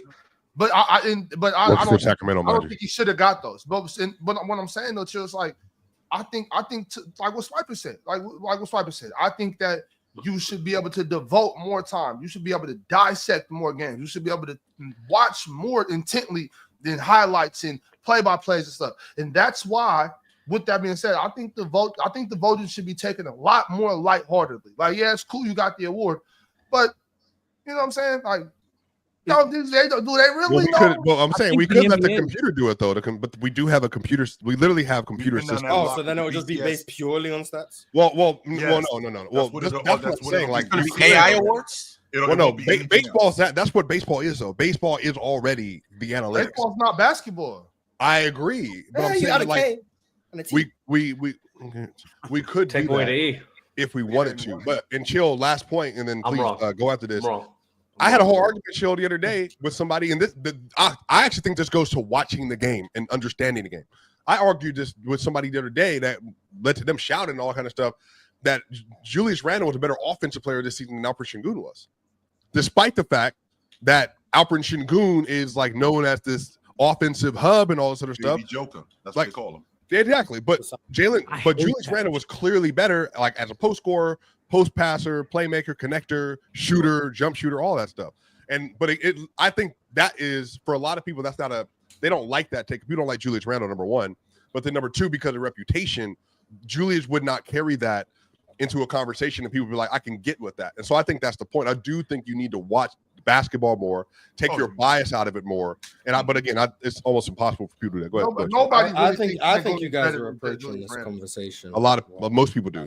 How should we be approaching this conversation, Mars? Because clearly, from the critical thinker that you are, Mars, make sure that extreme critical thinker. From the critical thinker that you are, Mars, how should we be approaching this conversation? I'll use 2023 because I think that's probably the best year. Everyone up here, who do you guys think should have been the MVP in 2023? Jokic. So what year was that? Yeah. It was Embiid's MVP year. Sure. But who do you guys think? Okay. So Joel said Jokic. Swiper obviously thinks Jokic. John D, Chill, Dub. Jokic. I was comfortable with Joel Embiid winning it. Okay. I'm fine with either one. I'll go with Embiid. Toss up. So toss up. Toss up for me. Yeah. Okay. Toss up. Ox. Ron. I think that might have been the year I had Luka. No, I had Luka last year. I think okay. I was fine with Embiid, but probably Jokic. Okay, probably Jokic, but you're fine with it, Ron. And man, Embiid was doing special things that year, boy. Oh, absolutely. Give me Joel. Okay, so we got one for Joel. We've got one for probably Jokic, but I'm fine either way. Jokic, toss up. Jokic, toss up, but I'm fine with Embiid. Jokic. Just up here, we've had three different opinions. We've got Embiid, toss up, Jokic. We've had three different opinions. My argument for why accolades shouldn't matter to us individually is if we can disagree with the outcome. Why does what actually happened outweigh our opinion of what should have happened? If I think Jokic should have been the MVP, should I now rate Embiid higher than Jokic because Embiid actually won it, even though in my opinion Jokic should have won it? No. In my opinion, I treat every season as if I'm the only voter. The Mars Awards. So if I think Jokic should have been the MVP, then that's how I operate. Jokic was the best player in the league that year. The DPOY, if I think Rudy Gobert should be the DPOY and he doesn't win it, as far as I'm concerned, Rudy Gobert was the best defensive player in the league. I don't care that Evan Mobley, for example, won the defensive player of the year. That doesn't mean anything to me. Because when I'm analyzing players and we're talking on the panel or wherever, and I'm saying who was the best player in the league in 2018, let's say it was LeBron. James Harden won the MVP. I think LeBron was better. So why should the MVP hold any weight in my analysis of the game if I think someone else was better than the person who won the MVP? Why should the DPOY hold any weight in my analysis of the game if I think someone else was better on defense than the guy who won the award? If it's my opinion, which is what we're all doing up here, we're sharing our opinions on the game. Why does these 100 people who aren't us, why does what they thought matter for our opinions? That's how I think we should all be approaching this. Basically, think for ourselves. Can I answer that question, Mars? Go ahead. Mars, is it right quick, Doug, before you do that, is there anybody up here that's not thinking for themselves? No, I think everyone has their opinions. I just think some people just give something more weight than I think they should. But the perfect comparison is like Shai's gonna win MVP this year, but Jokic is the best player. Yeah, but if you think Shai deserved the MVP, then all power to you. If you think Jokic deserved the MVP, Shai's MVP shouldn't mean anything to you. Like Shai doesn't now surpass Jokic because he won an MVP you don't think he should have won. That's what I'm saying. Like, if it was up to you, Jokic would have the MVP. Mm-hmm. So why don't you just operate like Jokic has 4 MVPs? I'm not saying you go around saying Jokic has 4 MVPs. I'm not saying that. But in your mind, Jokic has 4 MVPs. So that means, in your opinion, Jokic was the best player in the regular season 4 times. So just operate with that as your basis. In my opinion, Jokic was the best player in the regular season 4 times, regardless if he has enough MVPs to justify that opinion. How I feel is he should have 4. So I'm going to operate speaking as if he does. Like, that's how I do it anyway. But, so Mars, so like I actually agree with that train of thought, but when you're asking the question on why do people value that, right? Whenever people make claims, it's a good thing to have claims based off something that's objective, right? So even though that an MVP is a subjective voting system, that's an objective way and a train of thought that people use. All right, this guy won MVP, this guy won all defense, this guy won all the NBAs, right? Those are objective truths that nobody can deny.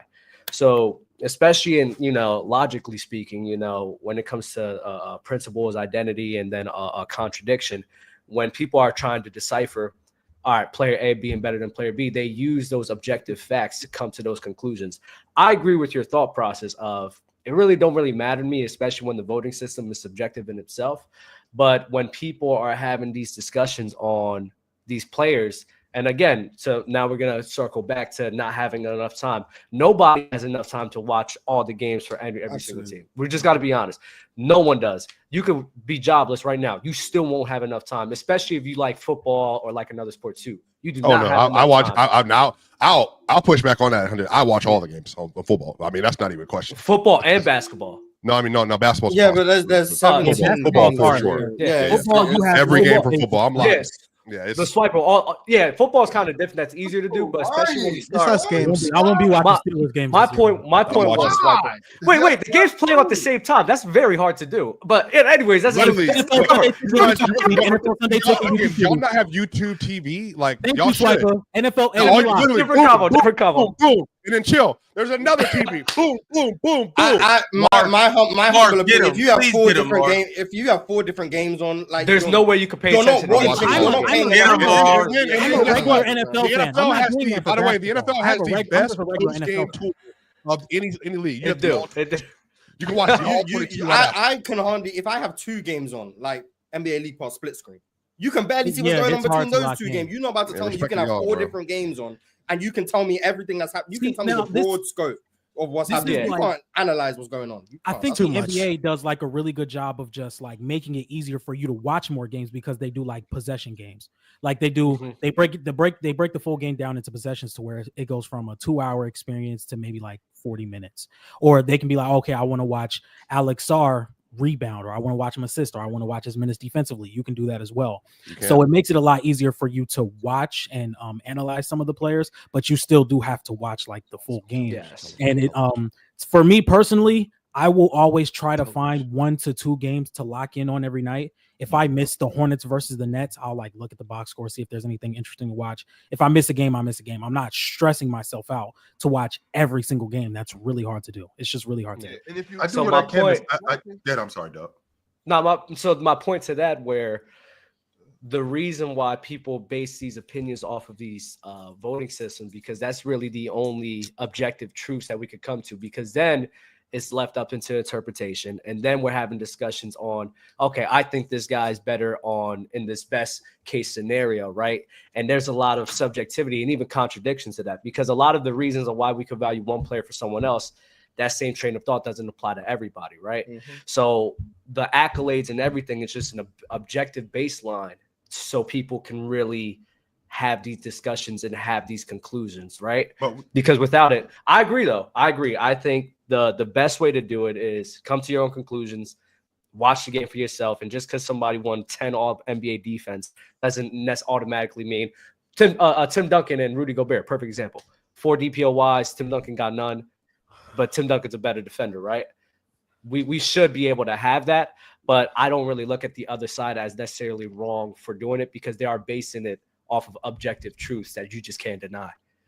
And I also think that fellas, I'm a grab the wheel because the thing about it is it's only 3 of us up here to really watch ball. You know, John D, since he's on the Hoop Talk podcast, we know he watches ball. Dub, he just has the best takes up here. Joe, sorry, all you do is watch Jalen Brunson highlights. Swiper, we know what you do. Mars, chill, Ox. You know, we don't got to get too deep into it. But speaking of which, he right there, Ox. He right there. We're having a good discussion, man. Speaking of which, I've seen something on Pick a Side, and I want to know you guys' opinions. And well, it's 2 people, so we all have to pick a side. How are we feeling about this? Desmond Bane, Derrick White. It's crazy language, by the way. Pick a side. I see what you're doing, by the way. Crazy bait. This is really a question. Let me see. I actually have Desmond Bane. Yeah, what? Desmond Bane is better than Derrick White. Yeah, Desmond Bane is better than Derrick White. We've had a conversation about this. Is he? Yeah. In what sense? In what sense? Like how? In what sense? I think Desmond Bane's a better shooter. I think Desmond Bane makes plays off the ball. I think he's a better passer as well. He's not a better defender than Derrick White, but I don't think you could put Desmond Bane in a situation and he makes the defense worse. Yeah, he's got a lot better as a focal point. Yeah, it's like you can take your, let's say if Derrick White is the main focal point of Desmond Bane, the main focal point. I think Desmond Bane could be a little bit more valuable. I think Derrick White does a lot of really good connective things, but offensively, I think Desmond Bane does a lot of connective things as well. Exactly. So I think Desmond Bane can play off ball. I think he can attack closeouts. I think he can play make. I think that's somewhere where Desmond Bane is better at than Derrick White, especially over the past couple of years where John Morant has been out and he's gotten better as a playmaker as the years went along. So I would take Desmond Bane. I actually really like that though, Joel. I think that Derrick White deserves a lot of credit. Chill. I think for me, to coming into the league being what he was, to growing in the Spurs system, and then now this is the conversation. Would you rather have him or another all-star level player that was like, I think it's a different reputation around the league. You know, I think. Go ahead. I'm saying that's a big deal. That's a really big credit to Derrick White. I mean, I believe that you young guys call it floor raising. I think Derrick White raises your floor more than Desmond Bane does, off the strength of his ability as a utility guy. He does so much more as a utility guy, as a ball handler, as a connected passer, as a transition player, as a knockdown long ball shooter. I'll give Desmond Bane the edge as a shooter in terms of him being a catch and shoot guy, because I do think that he's a little bit better than Derrick White. I think Derrick White is a great catch and shoot guy, but in terms of him being a connected passer, not just being a connected passer, fake passing and getting to the rim and being able to score at the rim, I think he's fantastic at that. I think he's a much more versatile defender, and I think that he fits in. I think he fits in differently than Desmond Bane. And I feel like when you're more versatile and you could do more things like what Derrick White does as a utility guy, I just think that makes you more valuable. And that's why I love Derrick White over Desmond Bane. I think Desmond Bane does half of those things better than Derrick White. So that's why I think he's a better connected passer. I think he's a better passer, period. I think he's obviously a better shooter. I think he's a better ball handler. I think Derrick White. I think Derrick White. Yeah, he is better offensively. I don't like everything. And then defensively, I think Derrick White's defense took a step back this year, but I do think he's a better defender than Desmond Bane. But I don't think Derrick White played like an All NBA defensive level this year. I still like his rim protection. I'm not as high as his on-ball defense. I'm not as high on his screen navigation. Desmond Bane's probably better around screens than Derrick White. But yeah, I think Desmond Bane's better. But I like Derrick White. I just think a lot of his limitations get masked by the fact that he has the most spacing in the 21st century. Out of the pick and roll, he really can only make one read, and that's that pocket pass. Or if the big pops out, like that's the only read he can make. He's not making high-level reads. He doesn't really have to, but he's not making them. He's very limited And then a lot of his offense does come off advantages created for him, where Desmond Bane can play off of advantages and also create advantages in a way that Derrick White can't. Those advantages that you just talked about with Desmond Bane. I mean, he's playing with Ja Morant, who's a damn good passer that I don't give nearly as much. He played without Ja Morant last year. 100% he played without Ja Morant, but he does play with him too. Just like Derrick White played, Derrick White played with Jason Tatum, and he played with Drew Holiday. In terms of creating advantages, I mean, don't get me wrong. I think Desmond Bane is really good with the weak hand. I'm not going to argue that point. I think he's good with the weak hand, 2 dribble pull-ups. I think he's great with that. I think he's damn good. Dribble, stop and pop at the long ball line. But I think Derrick White in transition also stop and pop at the long ball line. And on top of that, his ability to do that in bigger moments. Like, so when the Celtics are going on an 8-0 run with a down 12 and they come up with it and they need a big shot, he's the guy who'll do that. Also, in addition to him being able to do that, he's also the guy who'll come up with a big play defensively. He'll come up with a big rebound. He'll come up with a big steal. These are the utility things that I think about when I think about Derrick White as an overall player, and how much better I feel like that can help your unit as opposed to Desmond Bane. I think Desmond Bane is like clearly the better transition player. He's one of the best transition players in the NBA. Like it's been a couple years now where I don't know where he ranks in like transition points per game, but he's pretty high. Like, I think he was fourth. Yeah, he's always filling lanes. He's in the top 5 in the league in transition. He's one of the best transition players in the NBA. Like, Derrick White's nice. I just don't think it's close in that regard. The shooting, I think the biggest argument for Derrick White would be the rim protection stuff, which I think is really valuable, and then the playoff stuff, where if you do really hold against Bane, that he's been 28% from 3 over the last 2 playoffs. Then I think you can start making the argument. I think the clutch stuff is important too. It's a hard thing to measure, but I think Derrick White also is like one of the most he makes a bunch of huge shots. Alive players up here, when the situation gets tough. So that would be the avenue I'd go. But in terms of like a skill set and just I think Desmond Bane could just simply do more. Whether that's as your number one guy. I don't really value either one as my number one guy. I think either way we're gonna be cooked. Mm-hmm. But like I do value Desmond Bane's ability to scale up and scale down his role. I think Derrick White is not stuck within his role, but I definitely question more his ability to scale up as opposed to Desmond Bane. And I think both of them can very easily scale down and just do whatever you need, just in different ways. But I think since you brought that up, Mars, I mean, we didn't know. I mean, if I'm not mistaken, Derrick White did play in San Antonio, and what I see with him in Boston, I didn't see any of this. I didn't see any of this in San Antonio, right? No, but he was doing this though. To be fair, not to this level, which means I think the reason why people missed it and why they just remember they traded it was a first and what's his name? Josh Richardson. Josh Richardson, that's him. For him, and it was a complete steal because now you got to watch. Now, again, this is probably a little bit too much in the weeds. Really, it started in the 19 playoffs. Because Derrick White had a 30 ball in that first round series, and then he kind of started scaling up his defense and his playmaking. But I think to your point, Chill and Mars, that was Brad Stevens projecting further growth from Derrick. He had already shown signs of this. But I think he just stepped into, like, now he's in his mid to late 20s, and he's just where he's growing into his prime. So they caught him right before he boomed, based off of film they had watched of him in specialized settings. Well, is that to say that if he ended up in, I don't know, let's say he ended up in Cleveland or he ended up in Orlando, could he have done the same thing that he was doing in Boston? Cleveland. I think he'd be really good everywhere. I think he needed good coaching. Obviously, that's what I'm thinking. Yeah, I feel like as the utility guy, his game is so much more transferable that, I mean, you mean portable? Portable, sure. I think he does so many different things that just makes him more viable and more valuable in my estimation. I love guys like Derrick White. I love him. Mm-hmm. So, Chill, you think that Derrick White will be better for the Magic than Desmond Bane would be? Like if you had an option to let's just say you take Desmond Bane out that starting 5 and put Derrick White in that starting 5, they are fantastic. You think they're better? I honestly don't think it's like that much of a gap between who's better? How much Magic. The Magic. The Magic.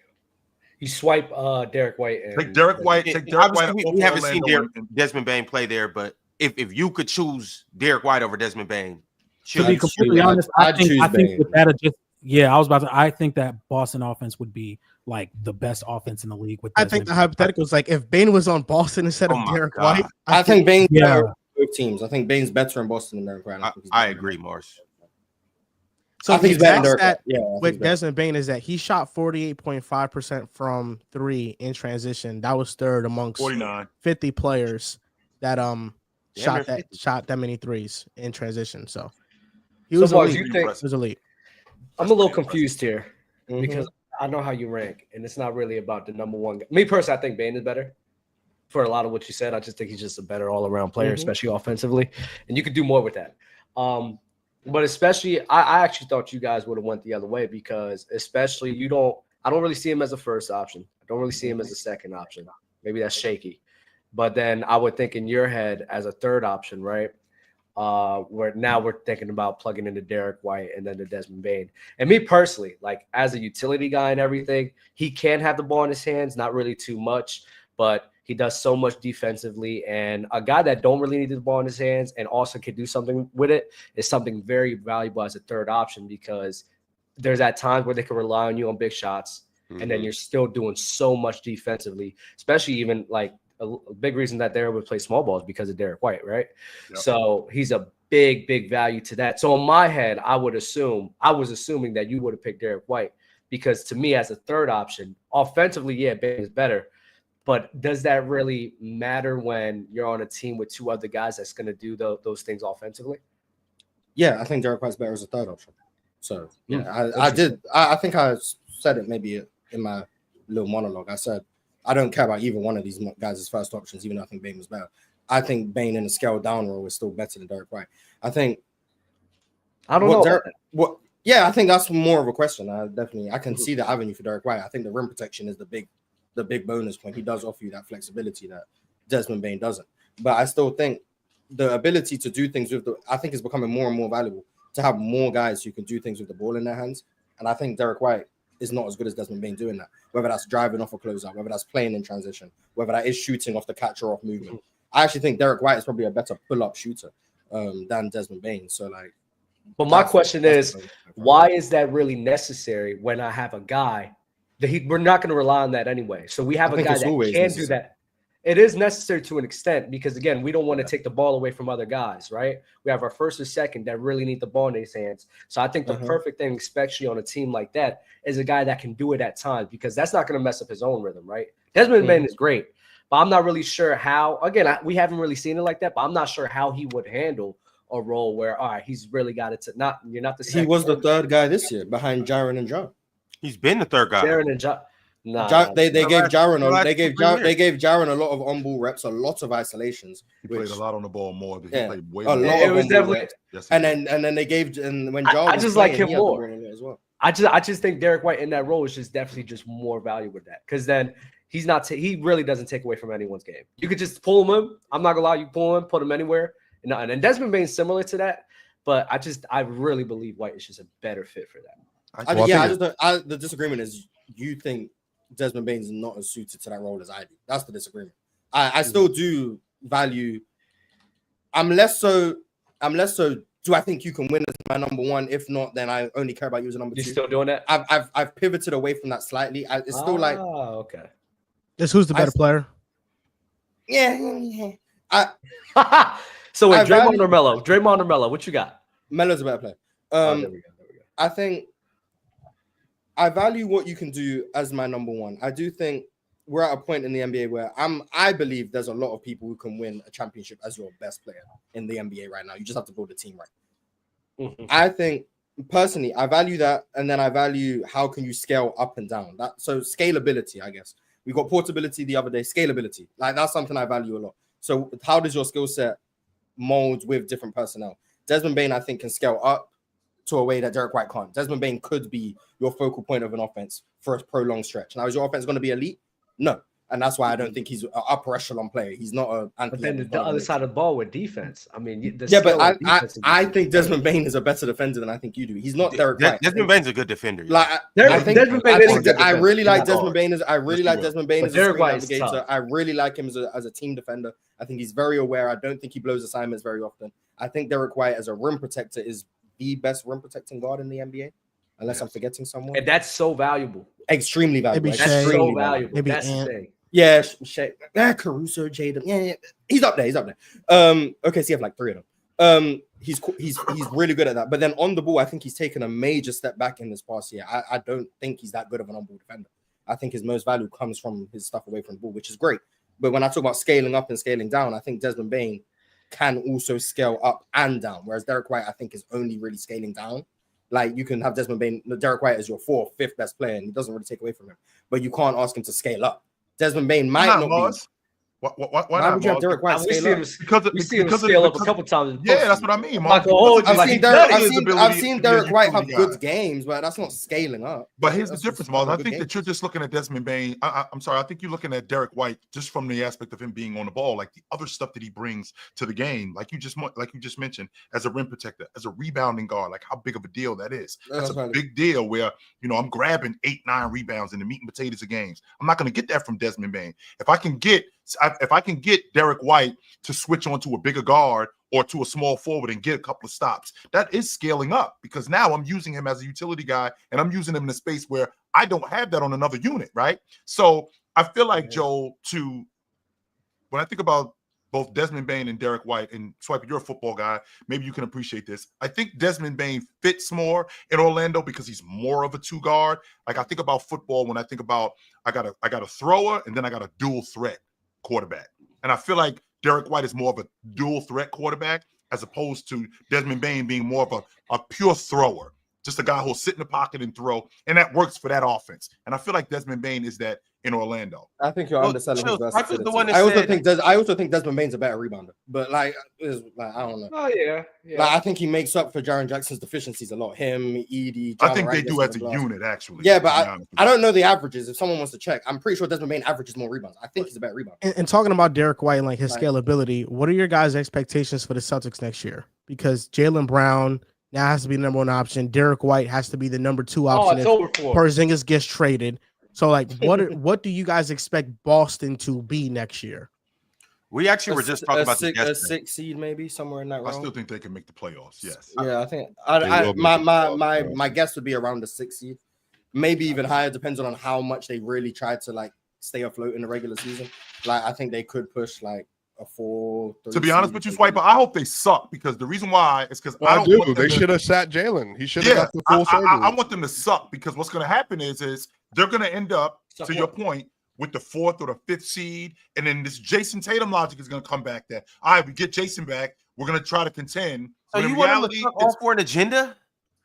What? What'd you say? Suck all four? So you want good basketball players to be bad all for an agenda, a Jason Tatum agenda? Who said anything about them being bad, Ron? I don't want to risk you just Jason said you Tatum getting re-injured again. That's what I'm thinking. Oh, you're saying so Jason Tatum doesn't have to come back in the playoffs? No, because I don't want him to get re-injured again. By him coming back in the playoffs. What would them be in the 5th seed have to do with him getting re-injured? Well, I think he's saying he doesn't want them to be in May and be like, Tatum says he's ready, let's play him, and then we're playing him in the playoffs. I think he's saying, if they're that stupid, then okay. And that's what I'm thinking. I'd hope not. Which I fully agree. The NFL team, NBA teams are selfish. They're not. And by the way, we're on the avenue, the anniversary of Isaiah Thomas having a year he had in Boston. We've already seen them do this. They just not. He wasn't a full Celtic, so they didn't really care about like his long-term health. But we've already seen this happen 8 years ago, where somebody had a clear. The players say yes. The players say yes to that, though. So I know, but I think that's the problem.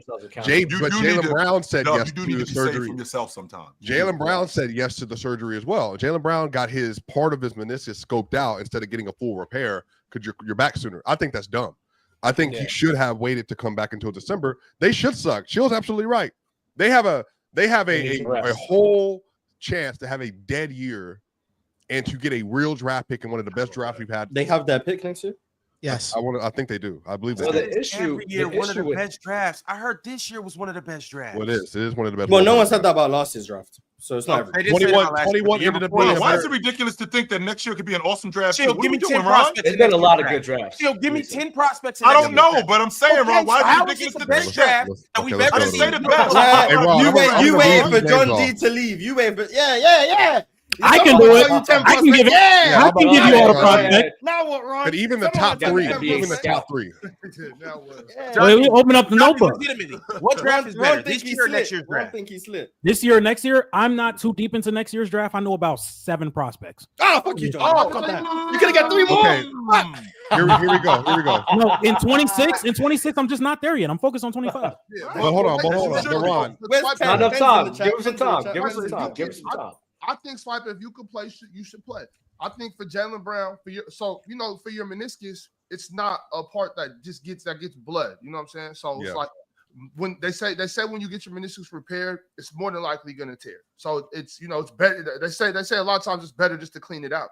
You know what I mean? Because it doesn't heal. It like the body can't heal it with through the blood and all that process. So the doctor was explaining to me. I don't know. You know what I'm saying? But they say it's better to just get it clipped. And I think what did you have then? I got it repaired first, and then I had a couple surgeries. I got it repaired, and then went back and got it scoped out. And when I got it repaired, it felt worse because it felt worse than it did before I got the surgery. You know, right away? No, for the next year until I got the surgery again. And so I had that's the issue. The knee you have issues with today? Yeah. So I got mine March. I got mine full repaired. But again, to be fair, I was 16 when I got it full repaired. But I got mine full repaired, sat out from August 2015 to January 4th. So but I have not had issues with mine since. But Embiid has gotten his scoped multiple times, I believe. And I think that it actually has worse effect on you long term. And this is even Ox, Ox had to deal with on pain management thing. If Ox would ask me as another athlete, what should I do based on how I would have told him to get it fully repaired. Just because Ox is even bigger than I am. He's 6'9", 6'8".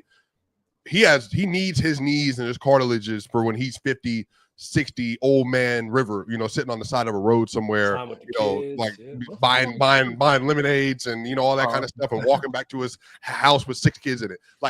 I'm saying he needs all that kind of stuff. What I'm saying is that I think for JB, I understand the competitiveness, but I also think about this, chill. To whatever point Ron is talking about, because he hadn't added anything to today, this whole conversation at all today. 0, by the way. They got AJ coming out next draft. You got Darren Peterson next draft. You got Boozer next draft. You got you looked it up? Ash Daniels. Because the top 3 have already been set. The top 3 are really good. The top 3 have already been set. Yeah, I don't know if people know that. Again, Ron, you do know this was supposed to be a generational draft 2 years ago. Now all of a sudden everybody hates Ace Bailey. Now all of a sudden people aren't as high on certain prospects after you see him play. I'm just saying, every year I'm either told one of 2 things. This is a good draft, though. I'm told this draft sucks. Yeah, I haven't heard of an average draft in a while. Yeah, it's either the draft is the worst. Well, remember 21, they said it wasn't going to be a good draft, and it ended up being a really good draft because that's when you got Trey Murphy now. That's the point I'm making. The point is that it either sucks or it's all-time great. There's never an in-between draft. Aligning yourself with this man. He's talking nonsense. Marvin Harper and Ace Bailey are still good players. I tell you this right now. And I align myself wherever I agree with. 1 year ago, if you would have told me VJ Edgecombe to be a top 3 pick, I wouldn't have believed you. Not over Ace Bailey. Not 1 year ago, and then here we are. A year ago, I had Nolan Traore going top 5. Me too. Me too. I was on Nolan Traore. I was on the Nolan Traore hype train. I was saying he was better than Dylan Harper. He's gonna be a steal for somebody in the teens. Hey, Joel, I'm telling you, I'm still Minnesota. Here with him. I'm still here with him. Which means that to get back to what we were talking about, if the Boston Celtics were to suck next year and they end up with a top 10 pick, they end up with Cam Boozer. You know the Celtics luck. They're gonna cheat. Chill, can I say something to that, Chill? Because it would make more sense to trade the pick. And shout out to Arch, man. Celtics came into playoffs. Tatum is still trash. Shout out to Arch right there. Salute to you, my brother. That's what $300-$400. He's a resident Jason Tatum. He's a troll, by the way. Love Art. I love the trolling. If you throwing money like that, you can troll all you want, brother. Yes, appreciate you. That's Joel Embiid by you, or Bam out of power. But listen, people gotta. I don't think people. I think people are just forgetting about Celtics. Don't have time. Celtics are going by the second apron, right? They're not going to be able to do stuff. They do not have time at all, right? So even though I get and chill for the health of players, agree 100%.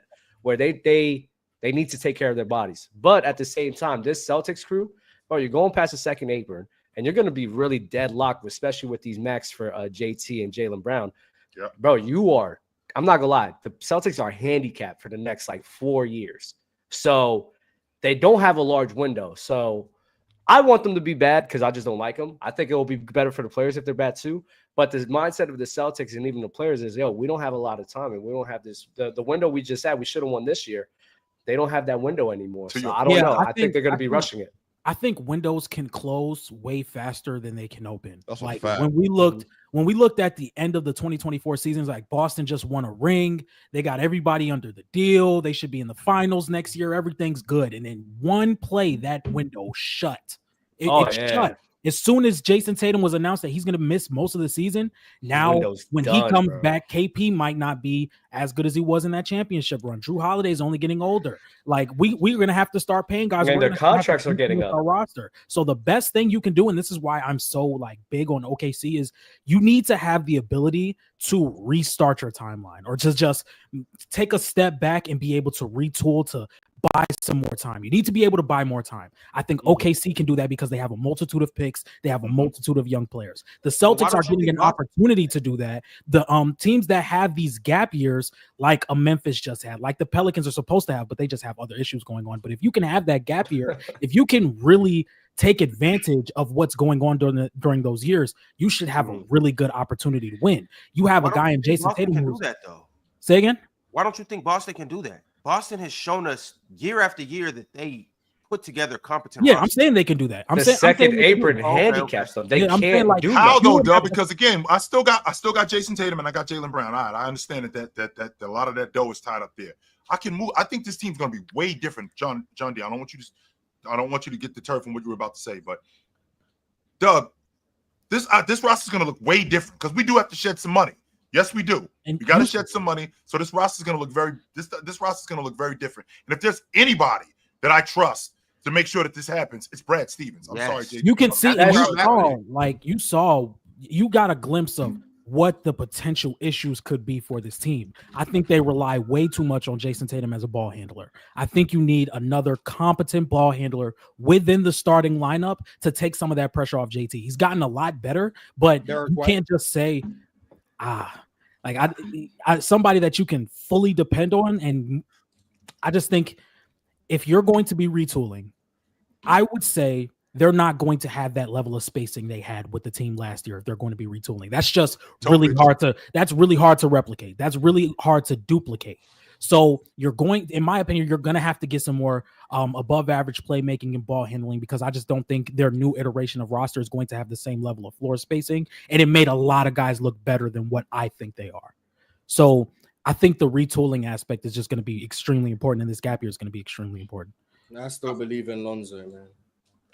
I believe the Celtics are going to be a lot better than we give them credit for. And I don't know. I said they're going to win like 47, 48 games next year. Seed. How much better can they get? 46 is good. I'm thinking that range too. But my thing is, obviously, we're not going to know because we don't know what's going to happen with Drew. We don't know what's going to happen with Porzingis. We don't even know what's going to happen with Jaylen Brown. But I just trust their organization and front office that if they make a move, they're going to get something back. This is why y'all bugging me out with this real quick, Ron. Real quick, Mars. This is why y'all bugging me out with this. I don't know if y'all know this, but who's in the NBA Finals? Indiana Pacers. And what seed are they, Mars? Was it fifth? It was a fourth. They were four. They had home court against Milwaukee? You said they had home court. They had home court. Yes, it's 29 role players in SGA. That's who's in the finals. 29 role players in SGA is in the finals. I don't know. I bring that up, Ron. I bring that up that, again, with Jason Tatum being hurt, we just seen the 4 seed in the Eastern Conference in the NBA championship. So next year, the doors open even more. So the Boston Celtics, to your point, Mars, are the 4 seed. Why is it ridiculous to think that we can't win the Eastern Conference again? It's all about matchup. I mean, they can believe in what they want, but I think a regular season record, like the Rockets were the 2 seed. They had no chance of making it. They ran up. I think the next. like the seed. I say it every year. The seeding doesn't mean much to me. Yeah, I think as long as you avoid the play-in, like then I think you're playing for matchups. I think Boston could win a favorable matchup, but I think they could also get the 2 seed and then get fried in round 1. What were the Wolves? The 6 seed, 7 seed? 7. The 7 seed made a conference final, but it's going to be worse next year too. Well, like they were 6 this year because Golden State. 6. I'm sorry. Yeah. Who was 7? Golden State. Golden State was 7. That's right. Yeah, it's like, even if we look at the 2023 year, people were more scared of the Warriors, who were the 6th seed that year, than they were the Kings and the Grizzlies. Like people aren't thinking about, like, I think it was reported the Lakers were eyeing to play the Kings or the Grizzlies. Like it's all about matchups. It's not about like, oh, these guys are the 2 seed. We should be worried about them. Who can in a playoff series, you have a really good chance to win if you can exploit the other team's deficiencies better than they can exploit yours. And if you can go into a 7-game series and dominate that exploit, you can win the series. All right, y'all. We got a couple super chats. Obviously, my man Simon 718 has been heavily involved in this show, and he's not stopping right now. He said, "I agree, Swiper. Thanks for answering. I would say there's clear bias with some of the national voters. Stephen A. Smith had SGA as his MVP before the season even started. Just wish there was a clear definition of MVP. Lost in translation." Is that not just a prediction? Yeah, I think he had a prediction, and then remember he went to Gil's Arena like with 2 months left, saying SJ is his MVP no matter what. And then that's when Kenny and them were like, so you're saying that like you've already made your mind up before the season's over. So like I think he picked it, but then he stamped it with like 15, 20 games left, a quarter of the season left basically. And that was largely based on what SGA had done the year before and looking at what that Oklahoma City crew was going to be this year. Yeah, but that's not how the award is supposed to be fashioned. No, it's not. That's the point. That's why Kenny and them were like, how can you make your decision up with a quarter of the year left? In a race that people were saying that they were saying that was this close, like you had 2 like phenomenal players that were playing, but he just said he made his mind up. You make up your mind before every season who your MVP is too. No, it's a prediction. I agree. Right. Agree. Shout out to Stephen A. Man. I mean, I had SGA winning the league MVP before the year started. Yeah, SGA. I think I've had Luka for like the last 4 years. It's okay because it's coming true this year. It's coming true this year. I think I've raise that trophy. We're gonna raise that trophy. I promise. Luka's been a pick 5 years. And are the Lakers going to be a top 5 seed next year, John G? Yes, they are. Yes, they are. Yes, they are. They got to get a big, bro. Wait until they get DeAndre Ayton. They were 3 this year. They were the 3, and they got the West is going to be much stronger, but but the postseason doesn't matter for the regular season MVP. So that's true. They could be the 3 seed to get waxed again. Well, so I've heard we're going to be really good next year because I'm telling you, really good. I've been listening. Really good. Why wouldn't the Lakers be great next year? Who you better listen to, sir? With the locked in Luka? Yeah. What does that mean? Locked in Luka. Have you seen the photos? He's in shape. You're still gonna have a. Never mind. I'm in shape, Luka. In shape, Luka. Wait. Please swipe it. No, because I'm cool. That defense is gonna be Kentucky Fried Chicken again, bro. I don't care. We don't know what the defense is gonna look like. LeBron is playing. Is LeBron and Luka playing? Are they playing? Like the Denver Nuggets are gonna. Are LeBron and Luka playing? So MPJ and Jokic can play on the team, and you believe in that defense, right? It's better than the Lakers. But Luka and LeBron play. The defense gonna be cooking them out. I would prove it. No, see again. They're going to name nonsense again. I would prove it right yet again. The Lakers defense was bona fide, hot garbage, full of chili balls. Okay, but you're okay. I get that. We got Luka Doncic dropped into our hands, and we couldn't even figure out what. But you had that 2-month stretch. We had a week to put them together. Remember the 2-month stretch of elite basketball where the Lakers with one of Luka or one of LeBron or one of Reeves on the floor where they were like 13-2 versus above 500 team. I remember this nonsense. I don't believe it. I don't care. I don't care if you just got Mark Hamill from Star Wars as your owner. I don't care who it is. I don't care if it's the Apple. I don't care who it is. Tim Cook. It don't matter to me. Yo, it's still gonna be hot garbage next year. And you over here clapping already for that Lakers team. Yes, I am. That bum organization. I can't wait. Can't wait to get it done, bro. I'm not gonna lie. Denver were 22nd in defense, and you was talking about Jokic for MVP. So. You obviously what's that got to do with what I said? You obviously think about seating. You obviously think a team with bad defense can have the MVP. Mars again placing stuff that didn't belong. I was talking about you obviously think a team with a bad defense can have the MVP. That's what you think. No, that's not what I said. That this is why Mars gets cooked because he doesn't listen. I was talking about the seeding, not the MVP. I went to the seeding. What seed were the Lakers? What do you mean? What seed were they? What seed were they? They were 4. And you think they should have, and you think they had the MVP? No, but we weren't talking about the MVP stuff. I was off the MVP. That's stuff. where it started. But I brought it up to talk about where the Lakers are going to be. Because he said, "Oh, my Lakers." Where the Lakers going to be? And I said they're going to be garbage on defense again. That's what I said. Okay, and the Nuggets were garbage on defense. It was separate from the MVP stuff, though. The Nuggets were garbage on defense and with a 4 seed. That's what that's. I'm talking about the. You can be garbage on defense and be a high seed. Here's the difference. This is the difference between me and you, Mars. I don't believe Lakers offense is going to be the Nuggets offense. So they're not even going to be in the same realm next year. Now, I think many people are willing to push back. They weren't this year. They weren't. That is blazing. That is the crazy. Wait, hold on. John D, am I lying? John D. I think many people will push back on that. I think many that's That's fine. fine. No, That's I'm fine. going I to understand that. reality. Like, Jokic-led offense is fantastic. No, but I'm going to wait. What did he say? What did you say, John D? I said I can't wait till Luka spank everybody ass all across the court next year. No, John D. This is what I want to know. John D, hold on. Let me ask him a question. Y'all relax, crowd. I'm trying to get to it. Do you think the Lakers will have a top 10 offense next year? Yes. You don't think that? It's Luka Doncic. Swagger, do you think they'll have a top 10 offense? Mars, I'm asking the questions right now. I'm asking a question. I'm Tucker too. Carlson. I need you to sit back. I'm TC. Let me answer this. Mars. Go ahead. How many questions? You get 3 questions. You got 1. You got 2 more. Questions I want. Go. No. Do you think they're have a top 5 offense next year? I think it's possible. Yes, there's a lot of really good offenses. I wouldn't be surprised if there were 6 or 7, but I can see. If they get a competent rim running big man, they will have a top 5 offense. They're gonna have a top 5 no matter what. No. Thank you, Joel. No matter what. There's no way. How are who is the competent rim running center? They're going back to Charlotte. They're going back to Charlotte. They're asking for more. I got 3 names. Joel. Hold on. Wait. I got 3 names. 3 names. I got 3 names for the Lakers. I want the Lakers to trade for one of these 3 guys. Go ahead. Daniel Gafford reunion back with Luka. Nice. Nick Claxton. That's good. Or DeAndre Ayton. DeAndre Ayton. Oh, no. You lost me. You lost me. John D. You lost me.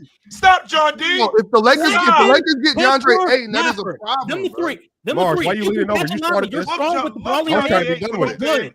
We're good. I love him. You love Ayton still? I love Ayton with Luka and James. Oh my God, you've been loving Ayton for his whole career, bro. John D, the Nuggets had the 4th best offense in the league this year. Stand on. Let me see how much of a man you are. Put some hair in your chest. Who will have better offense next year, Nuggets or Lakers? LeBron and Luka and Reeves. The Lakers. Yeah. Let's do it. The Lakers. What we putting on it? What we putting on it? Why we got to put some Jack on it? See, I want to put some cheese on it. Oh my God. Chill. How much? I'll put the money on so with you. good. How much cheddar we putting on this? Yeah, I'm not gonna lie. I would. Can I put no cheese on it? I don't care. And I don't care. I don't care who gets hurt. Can we get to the Can I bottom? put some cheese on it? How much? Injuries definitely matter. The NBA championship ends tonight, John. I'll gamble. The NBA championship ending tonight. What is priority number 1 for the Lakers in the offseason? To get a big. That's it. All right. So let's start there. To get a big. We're gonna start. We're gonna start at the 5 spot. Once we plug up the 5 spot, we straight. Trade for Ayton and Rob Will. We still have some adjustments to make around the perimeter. But John D, be a man. How much you putting on it though? You said better defense. Look, let me see how. No. You said no. You said they're gonna have a better offense. Joel, you see that? Joel, did you watch that in real time? He said, "Yeah, I'm standing on it," and then stood off of it. Chill. He did this. That's fair. Chill. He jumped on it and then jumped off it. And then added qualifiers. What kind of nonsense is that? So, John. Shout out to Arch. John, you jumping on and on every day. John, let me ask you something. How far? Jokic has the cash. How far are you willing to go? Are you willing? Because right now, I understand you want to see who the big is before you can project the top 5 offense. Right now, in this moment, are you willing to project that next year the Lakers will have a better record than Denver? What the hell? Even in this present moment. Look at him looking around. That is not a man you trust, America. Don't vote John D. Wait. Let him answer. He went like this. John D, what's your answer? What's your answer? I have to see what the Lakers have offense. I have to see what the Lakers have as just say yes. They had a better record this year. Just say yes. Okay, the thing is, I have to see what we have in our rotation, because if we go back into the you don't need to see nothing. I just have to see what we're working with. I have to see what we're working with. John D, you don't need to see nothing, bro. A team that just got together, became a 3 seed, went on a run. And this is with a Luka out of shape. Bro, you could say with confidence they're going to have a better record than a team that's dysfunctional right now, firing coaches and general managers, bro. What are we talking about? Yeah, and John D. Probably just want to keep. Don't let Swiper confuse you. The Nuggets are on a downward. You're right. The Nuggets don't even have a bench. They only got 1 All-Star. They got 1 All-NBA player. You should win this easily, John D. He should. Yo, bro, you stand tall, bro. Don't let Swiper. Russell Westbrook's gone. Jalen Pickett, Hunter Tyson, Peyton John Watson, D, you Julius got it rubbing Crawford. your chin. Yeah. Why go you ahead, thinking, bro? This is a layup. Hold on. This is a layup. My bad. Because I know he want to put money on it. Let me see where I'm putting my money. All right, John D, while you're thinking, I'm going to read some super chats, okay? Arch sent through $100 and he said they need to trade Bron. I guess we can stop here. Do the Lakers need to trade Bron? Do they need to? Nah, they can. We don't need to trade Bron. No, we don't need to trade Bron. Even if he's a pure cone, John D.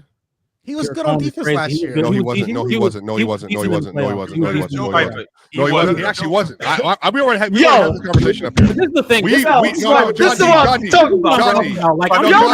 I need y'all to be objective. No, John D. I need you to be objective. Hold on. There's no John D. I need you to be objective. Why did the LA Lakers over the AD and Luka, did they have a horrible defense with LeBron on the floor the entire season last year? The whole season. Outside of a 6-week stretch. The whole season. And they lost their minutes with him on the court all year. The whole season. Won a lot of it throughout the season.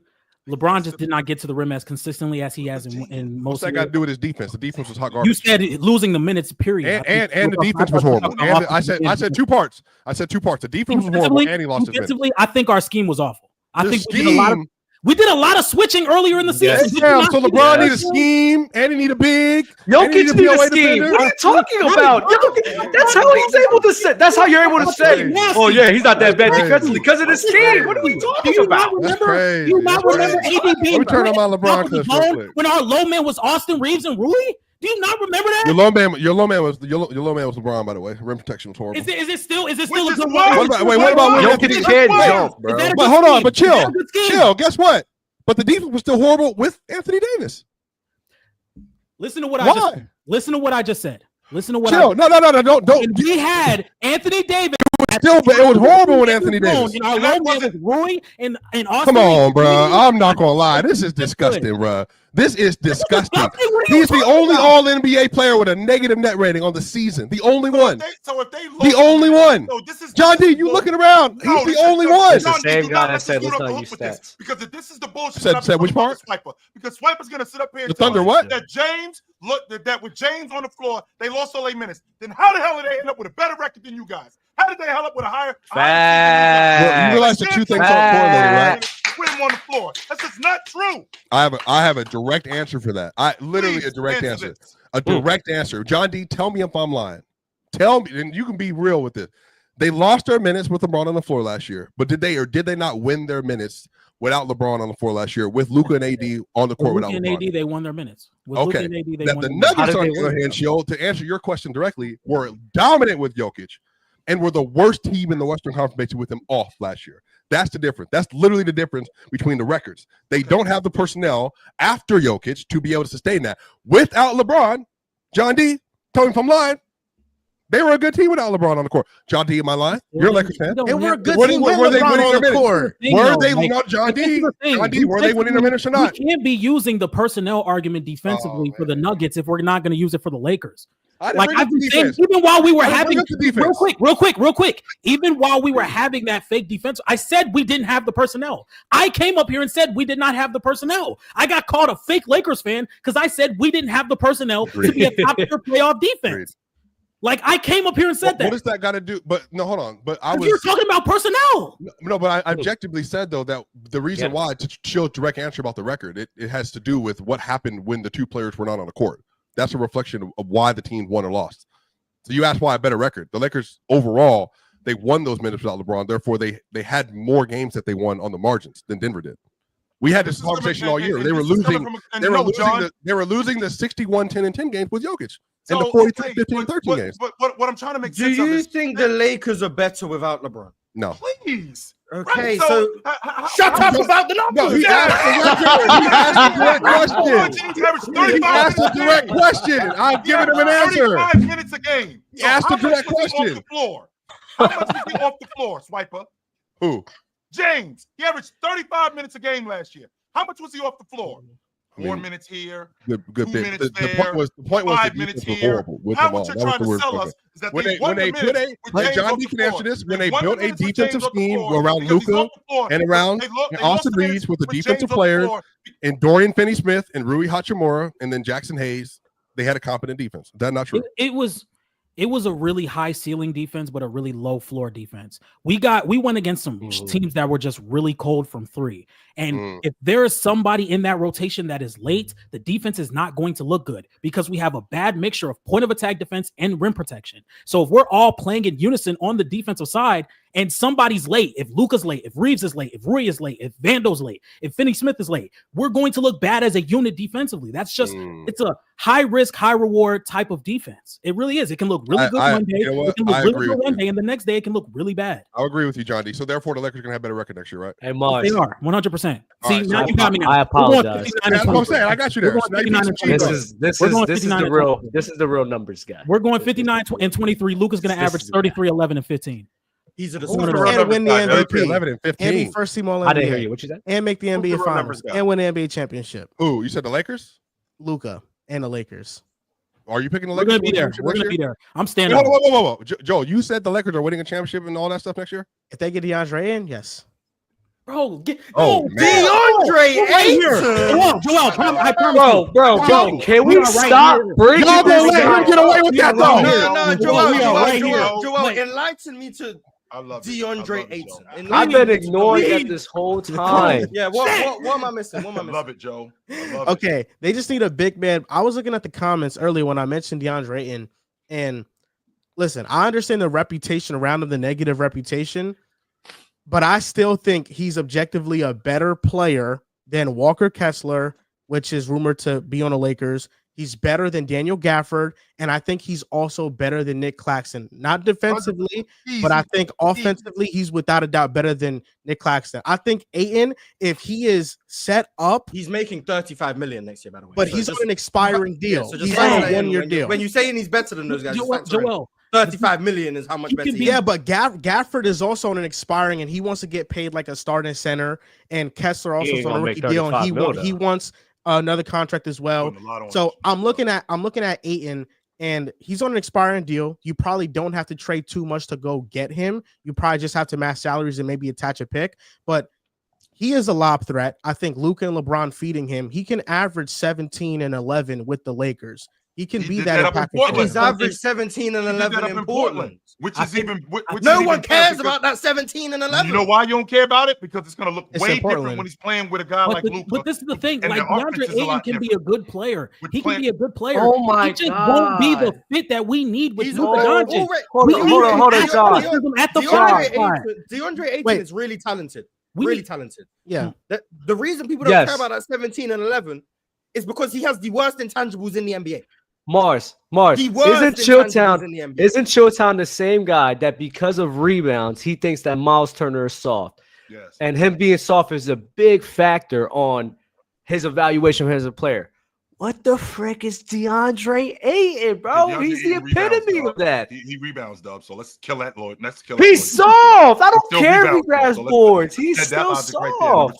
I'm 100% confident. I watched Luka Doncic almost turn Jackson Hayes into a big time player and getting a different. Yeah, you guys got told about like 11 games of Jackson Hayes being competent. So what? $100 million.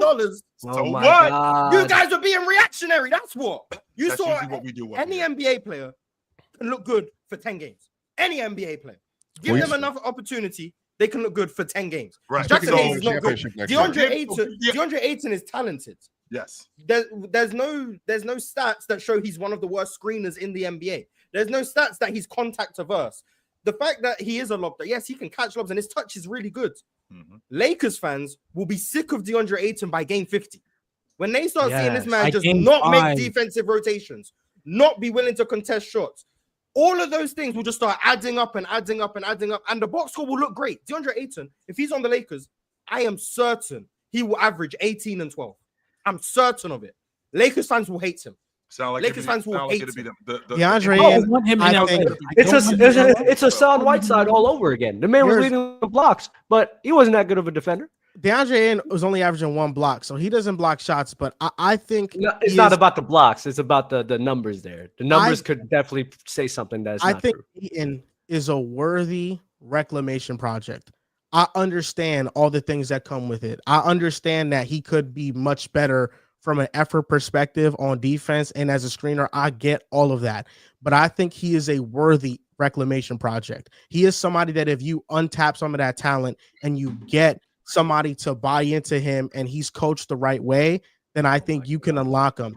He looked his best, reclamation project, but it's on an expiring deal. So if it doesn't work out, you can pivot. And I don't think you have to trade that much. If the trade package is, let's just say, LeBron is 41 next season. You don't have time to waste the season on reclamation projects. But I don't. DeAndre Ayton. But hold up, DeAndre Ayton is not the number 2 pick. DeAndre Ayton is not Ben Simmons.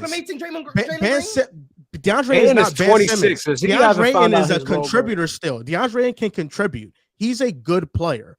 He's not Ben Simmons, who's like a complete negative, who you have to rebuild from the ground up. You just have to hone in some of the things around Ayton. And I think either way, if you get Walker Kessler or Nick Claxton or whoever else or Daniel Gafford, I don't think that any of those moves move the needle enough to where you feel confident that the Lakers are going to be favorites next season as is. So I like Ayton a lot because I think Ayton is the most talented of them. And let's just say he is talented. If the trade is Rui Hachimura and Vando in a first-round pick, do you go get Ayton? I don't even think that works financially. Maybe it does. I don't know. Maybe you. No, because Vando. My issue. I want to make this clear because people are saying I'm hating on Deandre Ayton. I think Deandre Ayton is really, really talented. You've never denied that, Moss. I think he's a worthy reclamation project for someone. I do not think he's a worthy reclamation project for the team that employs the oldest man in the NBA. You do not have time to risk hoping DeAndre Ayton pans out. You don't have, even if it is one season, I understand. He's making a lot of money, but you want to say it's an expiring contract? Cool. DeAndre Ayton is a risk. If it works out, you have a gem for that 1 year, and then another team is going to snap him up because you can't afford him. But for that one season, if it works out, he is a gem. That's how talented he is, and that's how good he can be. The inverse of that is if DeAndre Ayton shows the same flaws he's been having his whole career, you have wasted a year that LeBron James turns 41 because you had hope that DeAndre Ayton, someone who hasn't shown you for any prolonged stretch of time, but bar maybe the 2021 playoffs, that he can contribute to winning and be impactful and do the things you want to see him do. That's a risk not worth taking, in my opinion. That's why I would go for a cheaper center option like a Walker Kessler. Nicholas Claxton is someone who I'm not even really willing to invest in him right now because the season I just saw Nicholas Claxton have the last 2 years in Brooklyn, he's living off a reputation because no one's watching Brooklyn. His defense has been egregious this past year. Terrible. And offensively, there's a lot to be desired. Nicholas Claxton is making way too much money, in my opinion, for the Lakers to even justify that. If I'm the Lakers, I'm taking a lower risk, lower rewards big. Someone who's cheaper, someone who's more long-term, someone who you know what you're going to get. A Walker Kessler to me screams perfect value. He's not making too much. You know what you're going to get defensively. He's still a lob threat. He does those things. He doesn't have the highs of DeAndre Ayton. He damn sure doesn't have the lows, and he's nowhere near as expensive. That, to me, makes sense. You can't risk 41-year-old LeBron on a reclamation project. That just doesn't make sense. But then you can also say you can't risk a 41-year-old LeBron with a Walker Kessler that's never played in a big-time game before in his life. He's never been in a playoff setting before ever. And I think Walker Kessler is great value. But I also look at the politics of that situation with the Utah Jazz having Walker Kessler and Danny Ainge wanting to negotiate with the Lakers. And I think it might be more of an uphill battle. Like these are the financials for an Ayton trade to work. Rui, Vando, and Maxi Kleber can get that trade to work. If you are trading those three players for Ayton, I think it's worth it. And I know that Ayton has his lows. We look at the 2023 playoffs where he was hurt, but he clearly wasn't rebounding the ball, and Jock Landale started over him. We look at the 2023 playoffs where he kind of was a non-factor. He is holding his hat on 2021, where I think he was very impactful in the Suns' path to the NBA Finals. And I'm looking at it is if DeAndre Ayton can't get right with Luka Doncic feeding him easy touches and LeBron James and Austin Reeves, then I think, it's over for Ayton. But if it's on an expiring deal, if I don't, and he was really good with Chris Paul. Yeah. Like if I have Ayton for 1 year, show me what you can do. I am willing to bet on that The issue, 1 year. The issue has never been Deandre Ayton's ability to put the ball in the basket. He played next to Scoot. He can put the ball in the basket. Play next to Chris Paul. He can put the ball in the basket. He plays next to Luka and LeBron. He'll be able to put the ball in the basket. That's not the issue. That's not going to be the issue. He goes to the Lakers. I told you. The motor is the issue. The motor. Yes, the motor, the intangibles. The like hearts, like all like the intangibles that are just things that don't show up on the stat sheet, and then the intangibles like heart and motor and will, like all of that culminates in DeAndre Ayton is not as good as his box score suggests. Well, he hasn't been as good, but the talent is there. Really good touch on mid-range stuff. Really good face-up game. Really good lob there. Really good touch around the rim. Really good rebounder. Really good rebounder. So let me ask you this, Mars. All of the issues. So that's fair. That's fair. OG, before you go, that's fair. But like, we're comparing Ayton to what we expect him to be. He's been disappointing. There's no doubt. But even with all those disappointments, is he still a better player than Walker Kessler? Yes. For the money he's making, like relative to finances? No. Well, dude. In a vacuum, is he better? Yes. But this is why when it comes to value versus better player, there's two different conversations. Walker Kessler, in my opinion, is more valuable because of the money. DeAndre Ayton is a better player, but is he better to justify? I know it's an experiment, but at the end of the day, next year, the Lakers will be paying him $35 million. Is he? I don't know how much Walker Kessler makes. It can't be more than like $7 million. He's still on his rook deal. Yeah, he's still on his deal. Like, is DeAndre Ayton $25 million better than Walker Kessler? No. So your issue is it? So your issue not is for the Lakers.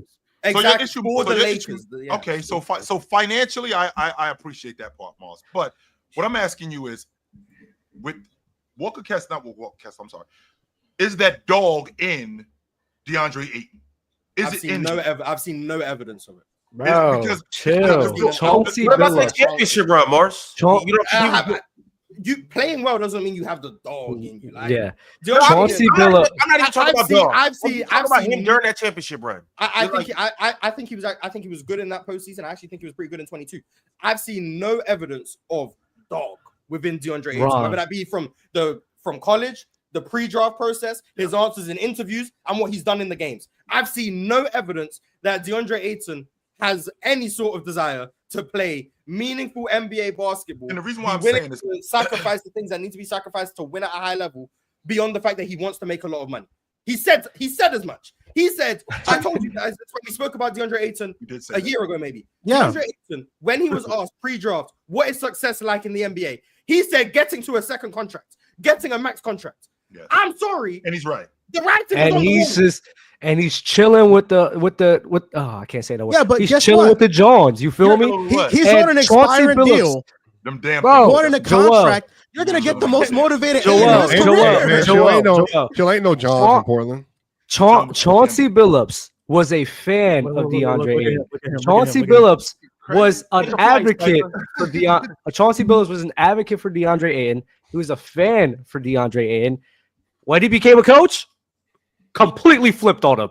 Because at the end of the day, you cannot deny the fact that, yes, even though the numbers could do well, which is why I talked about Hassan Whiteside, yeah, the numbers could point to this guy being a good defender, this guy really being a good, valuable center, but the motor, the rotations, the willingness, right, to fight over screens, to help on screens, right? If you don't have that, that destroys your crew. You're only as, what's the saying? You're only as strong as your weakest link. Correct. And if your weakest link don't even try, bruh, what are we doing out here? Can you guys give me an explanation for why over the last 2 seasons DeAndre Ayton averages 1.5 free throw attempts per game?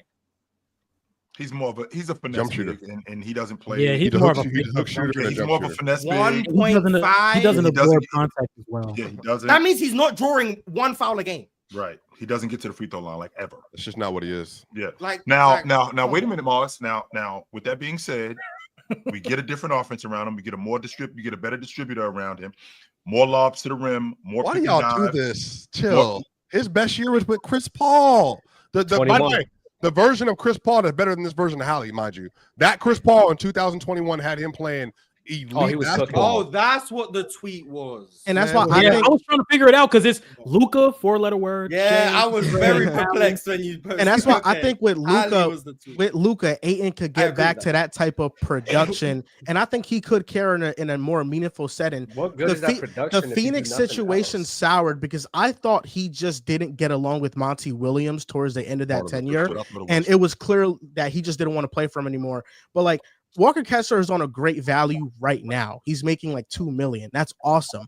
But he's a restricted free agent after this upcoming season. So like there's a potential chance that he goes to the Lakers. Let's say he plays well. And now the Lakers have to give him 20 to 25 million annually per year, if not more, depending on if he makes an all defensive team. There's all these things involved. So you really only have Walker Kessler at that value for 1 year, and then you have to pay him. And I think that's why the Jazz are willing to move off of him, because they don't want to pay him. We've seen Walker Kessler in trade talks for like a year and a half now. That's because it's Danny Ainge. That ain't got shit to do with nothing else. Because the last time, like I just checked this because I was just seeing if the theory checked out. I said this before I knew this. The last time I think Deandre Ayton played meaningful basketball and looked impactful was the 2022 playoffs. You'll never guess when he got his extension. Right after the 2022 playoffs. Season, sure. The moment that man got extended, all of a sudden, bam. So maybe Joel's right. Maybe Joel's right. This is a contract year. You're getting all NBA Ayton. Deandre Ayton. And then everyone gonna be like, I told you about Deandre Ayton. Then he's gonna get extended and he's gonna go right back to normal. On top of that, Marsh, he got the two best spoon feeders in the NBA. Well, two of the best spoon feeders in the NBA. Ron and Luka, like. Let me ask y'all something. So let me ask y'all something. If you're a team like Atlanta, would you take a flyer on Deandre Ayton? I would. I definitely would. Because that's the team that I think I definitely would. Ayton. Well, Joel, you said a a championship with Deandre Ayton. Do you still believe that? You're asking him to play in a tough. You're playing in a Lakers market, high pressure. You're playing in a LeBron market, high pressure, and now Luka's actually becoming high pressure. And it's like, bro, man, what pressure? What pressure? You mean, what pressure? Make it to the first round. What pressure? What's the pressure? Still hating. He's still hating. I'm not hearing this from you. You would understand, and you still find a way to bring up Lakers. No, chill. I'm gonna ask you a question, chill. What's their record in the first round in the last 3 years? Playoff record. Playoff record in the last 3 years. Last three series. What's their playoff record? Let's see. No, you see how I changed it to last 3 series? Because he remembered they won. Yeah, because he knows we saw them in the Western Conference Finals in 23. Yeah, he remembered they last won. 3 series. They won one game against Minnesota. Yep. They got swept by you guys previously. Yeah, in 23. And then 24. And then last year in 24. 5 games. Yeah, so what's that record? What's that 2-8? What's that 2-8? We're like what? We're like 3 years. I'm sorry, 2-12. We're like 12. What pressure? We're like 2-12. What do you mean what pressure? What are you talking about? Hey, guess what? What you put on the Lakers? Jalen Green got more wins this year in the playoffs than LeBron does in the last 3 series. Bro, the Lakers missed the playoffs and nobody. The Lakers kept missing the playoffs and they couldn't wait to crap on the players like Russell Westbrook. What I'm about to say is a major hypothetical, but I like 80% believe it after thinking about it. In 2022, after the playoff run, Ayton got paid. The Suns were very reluctant to pay him. They held out for a while. The Pacers initially gave him a contract. They signed him. They wanted him to be their franchise center, and then the Suns matched it because they couldn't lose him for nothing. If all moves stay the same with the Pacers, I think you replace Miles Turner with Ayton. I think the Pacers still have the same type of success right now. I think they're still in the NBA Finals. I think they still make the conference finals last year. I think Hali with Ayton benefiting from that type of system, I think that they would still be this great of a team. And I know Miles Turner brings. Deandre Ayton's better than Miles Turner. I think Miles Turner brings things. He's a better fit. Yeah, I think Miles Turner brings spacing. Yeah, you can't ignore that.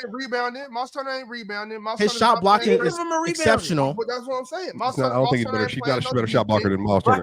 Not a better shooter than Miles Turner. I don't even doubt not a better screener than Miles Turner. He also not as mobile defender as Miles Turner. There's several things that Miles Turner does that allows for this offense to work the way it does, all the way around. Because as a big guy, Ox, you have to screen. Screening matters as a big guy. What do you mean he's not a good screener? Is you screening as a big guy? He doesn't absorb contact as well. And just so you know, Mars, really quickly before we move any further, just so you know, Mars, in the 40 games that DeAndre played last year, of the 40 games that he played last year, 18 of those games, these are how many times he went to the stripe.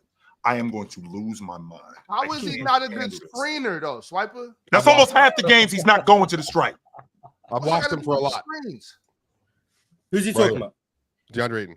DeAndre Ayton. You have to be Oh, able to. his- like, No, he definitely got it up there. create He was out on an air mattress for months.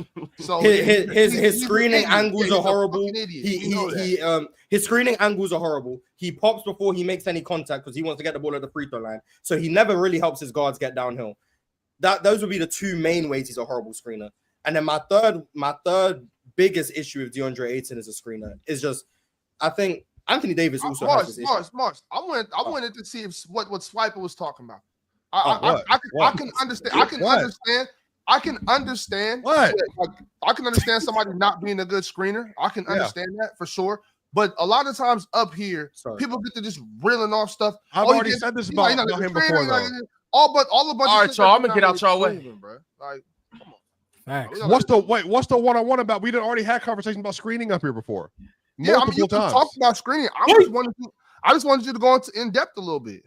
I've never seen him consistently be aggressive at the level in separating contact between the ball handler and the man on ball. And on top of that, he's a very soft roller. And I don't mean that disrespectfully. I mean, like he's always been a pick and soft pop roller. guy. He's a pick and pop big. But again, if he's not rolling hard to the rim, he's a pick and pop big. He's not a pick and dive. No, but what he's really good at though, rolling to the rim with intentions to get the ball, not giving a target. You know what I'm saying? Rolling slow. I can dig that. No, but one of the things that he's better at than most people though is from the 15 to 10 foot area. I would wager there's not 9 other bigs. I would have to go through the list that I would say have better touch than him. From free throw line to the 6 foot push shot area. He's really, really good there. The issue is he's not aggressive consistently getting to that shot. He's not physical enough. And then on top of that, if you don't have a person that is screening with a purpose, that is trying to be strong at the level consistently and maintaining their ground, then yeah, you're a bad screener. The issue is Chris Paul, when he maximized DeAndre Ayton. Everybody remember. Mars, thank you. No, I don't need to. I'm not going to lie to you, bro. Like, I'm not saying that I've watched DeAndre Ayton a lot more than other people up here, but I would say that I've watched him a great amount since he was with the Suns. So I don't want. I'm saying I don't want to be disrespectful. I'm not going to say like more than anybody. But I've seen Ayton play a lot of basketball. So I think Ayton has consistently been like this though, and I think, and I've said that if you want a player that has that kind of touch, then he's the person to go after. But he consistently is an airhead. But it's not like a dumb thing. I just think he just doesn't know. He's just kind of like a little like, I don't know if it's the physicality. He gets a little bothered. He can get a little bothered by what's happening in front of him, and he can overthink stuff sometimes. He spaces out mentally, and people keep bringing that clip up from the 23 playoffs where he wasn't going after the rebound. Like that's a part of it. But the issue is when it comes to like physicality and setting, when you have to set the tone of the big in front of you, he doesn't do that enough versus anybody. So, I mean, for me, it's just like, I think Ayton would be, he'd be a good player to add. I hope the Lakers add him. I'll say that. I hope the Lakers do add him. It'll be, this newfound Ayton love for me is very new. It hasn't been like this before yesterday. Yesterday, I was watching a lot of Ayton and I was like, you know what? Lakers take a flyer on him.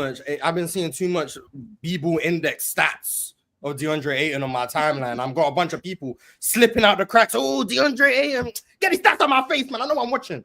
I'm sorry, it's sickening. It's a disgrace. I got Swiper on the timeline. Oh, DeAndre Ayton. I got good friend of the podcast, Bane, on the timeline talking about DeAndre Ayton. It's annoying me. I don't want to hear about DeAndre Ayton. With the Suns and the trade in Ayton, I feel like even though he was disappointing, that was such a bad move for them because you think about it, like they could have had Devin Booker, KD, with Ayton and Tumani Kamara still. Kamara got traded in that trade to go get Grayson Allen and Nurkic. You think about how the Suns roster looks now if they don't make that dumb of a move, and if they don't trade for Bradley Beal, the Suns are probably still a very competitive team. I would love to see the Suns with Tumani. He's terry cloth, which means I really like what Portland got going. One more time, Dub. Hold on, one more time, Dub. He's very soft. No. He's terry cloth, which means very soft, man. There's nothing else to it. There's nothing else. It's been a while since we heard that. Also, too, the beautiful thing about the panel is you never know what you're gonna wake up and get. It's a box of chocolates. I did not think that I was finna get on the panel today and hear a DeAndre Ayton debate, let alone DeAndre Ayton placed on the Lakers. NBA Finals. But Y'all make sure to like the video, turn on your notification bells, and keep sending through super chats. As a matter of fact, maybe not. We got like 90 super chats right now. So let's get to them. Yeah, let's get to it. Simon718 said this new ownership was brought in to build the Luka Lakers. Luka will slowly but surely get the help and go nuclear on the league for 5 straight years. Just look at the Dodgers. I know the CBA is different. I'm very excited to see what can happen. I'm not going to sit here and act like I know anything about the ownership and all that stuff, but hopefully we can get something together because I haven't necessarily loved the ownership around LA and the decision making. So hopefully we can get something together. When you buy something, when you invest $10 billion, you ain't doing it just because. Ain't a little bit of money. Yeah, the most important thing I know about the people who bought the Lakers is that they have a lot of capital in place. I think it's the owner of the Dodgers as well. And we know what the Dodgers have done. They went out and they signed Shohei Ohtani to like a mega deal. So this means that the Lakers have a lot of capital. Now, how much does that matter in an NBA that has a salary cap and a hard cap and a second apron?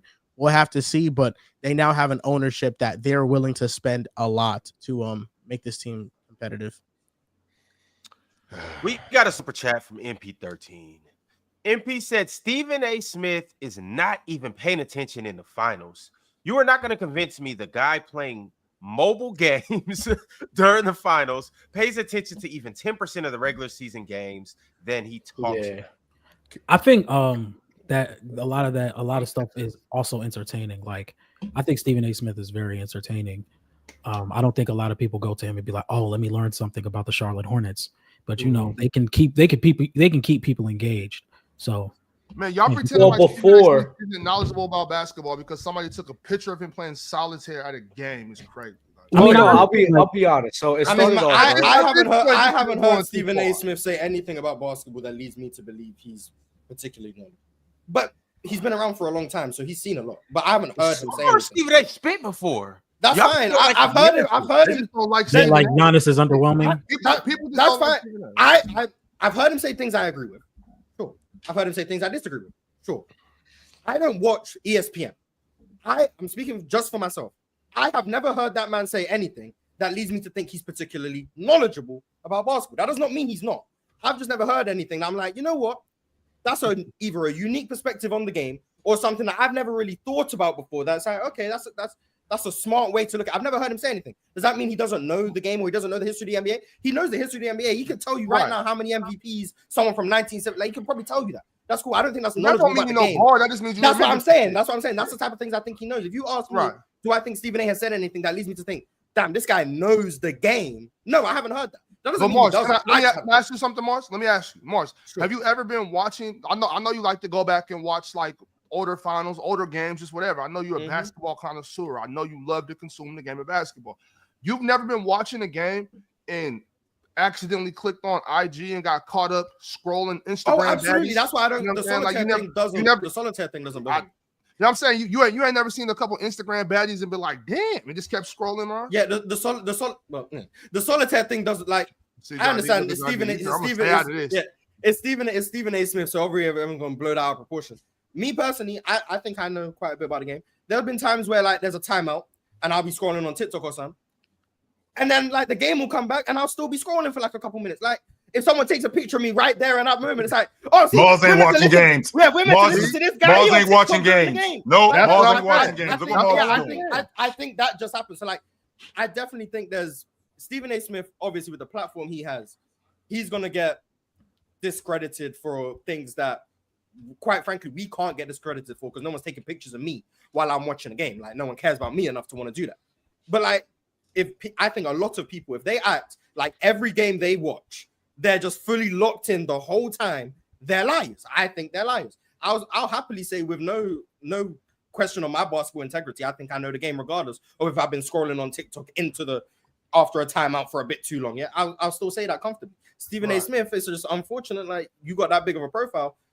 Yeah, you probably gonna get scrutinized a lot more for it than I would. So it just is what it is. But I don't care about that. I just don't think he's particularly knowledgeable. He hasn't shown me much to show that I think he's particularly knowledgeable about the game. But the solitaire stuff doesn't bother me because I know I've been on TikTok during a game. Like, I know I've done that, so I don't care. I know one thing. Next year we finna start getting the games and whatnot. Y'all better not take no picture of my phone. I'm gonna just leave it at that.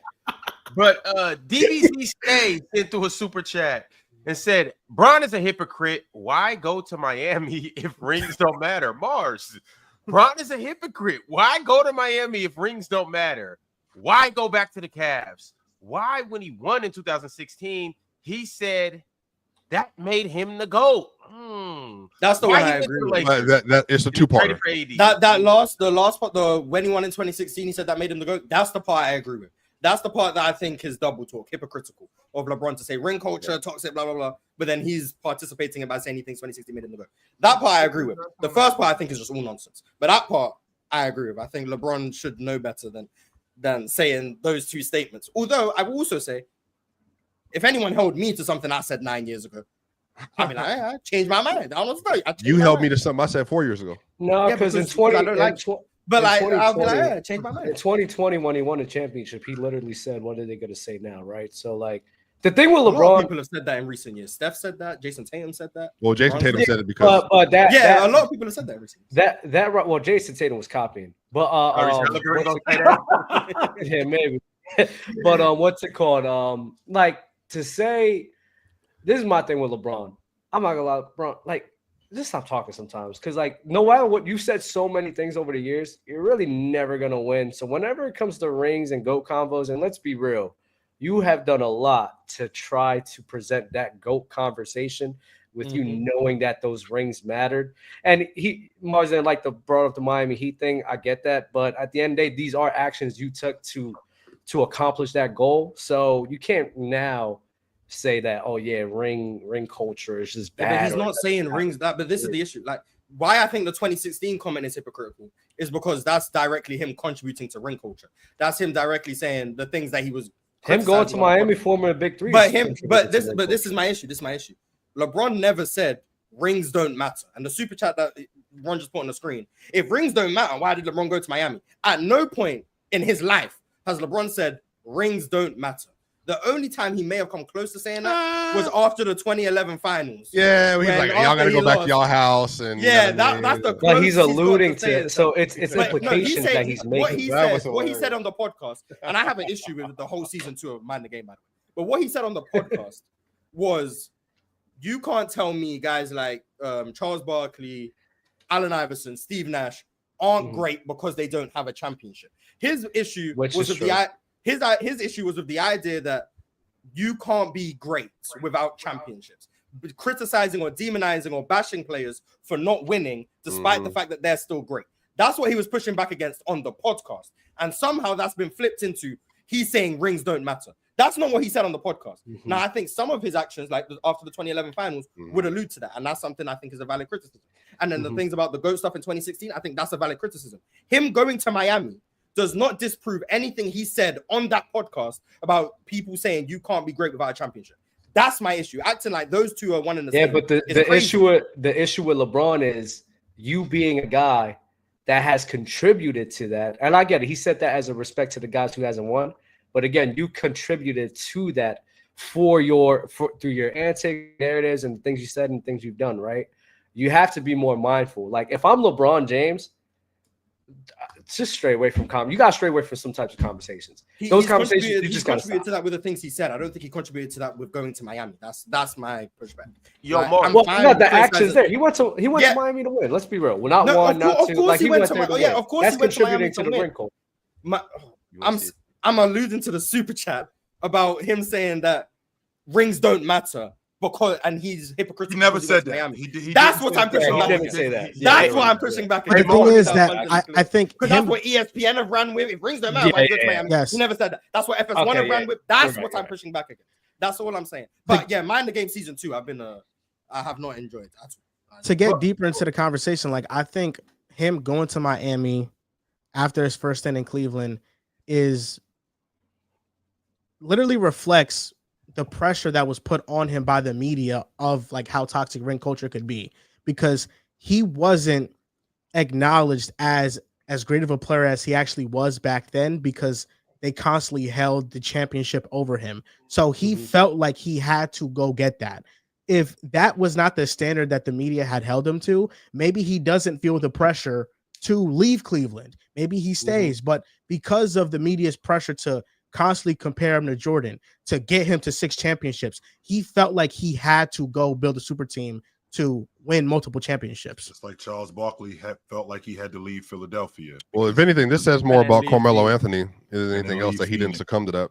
Because he was supposed to be the big 3 member, but he wanted to take the longer term contract and keep the money to stay in Denver. But he got criticized for that almost more than LeBron and them did for doing what they did. But that's a whole different conversation. Ron, I know we have. Damned if you don't. Yeah, we have 43 more super chats. I know. Well, yeah, for sure. Mars, because I know we're trying to get down to the bottom of whether LeBron's a hypocrite. Johnny just hit me. Oh no, Both Jay seen them. Y'all think because we could really get to the bottom of this? No, there's no need. I do think LeBron has said some hypocritical things. I also think it's LeBron, so it's going to be held against him. I also think you have this big of a platform for 20 plus years, you're going to contradict yourself at some point. Like that's going to happen. Human beings like, and it's like, I know I've said things this year that will contradict something I said 3 years ago on Players Choice.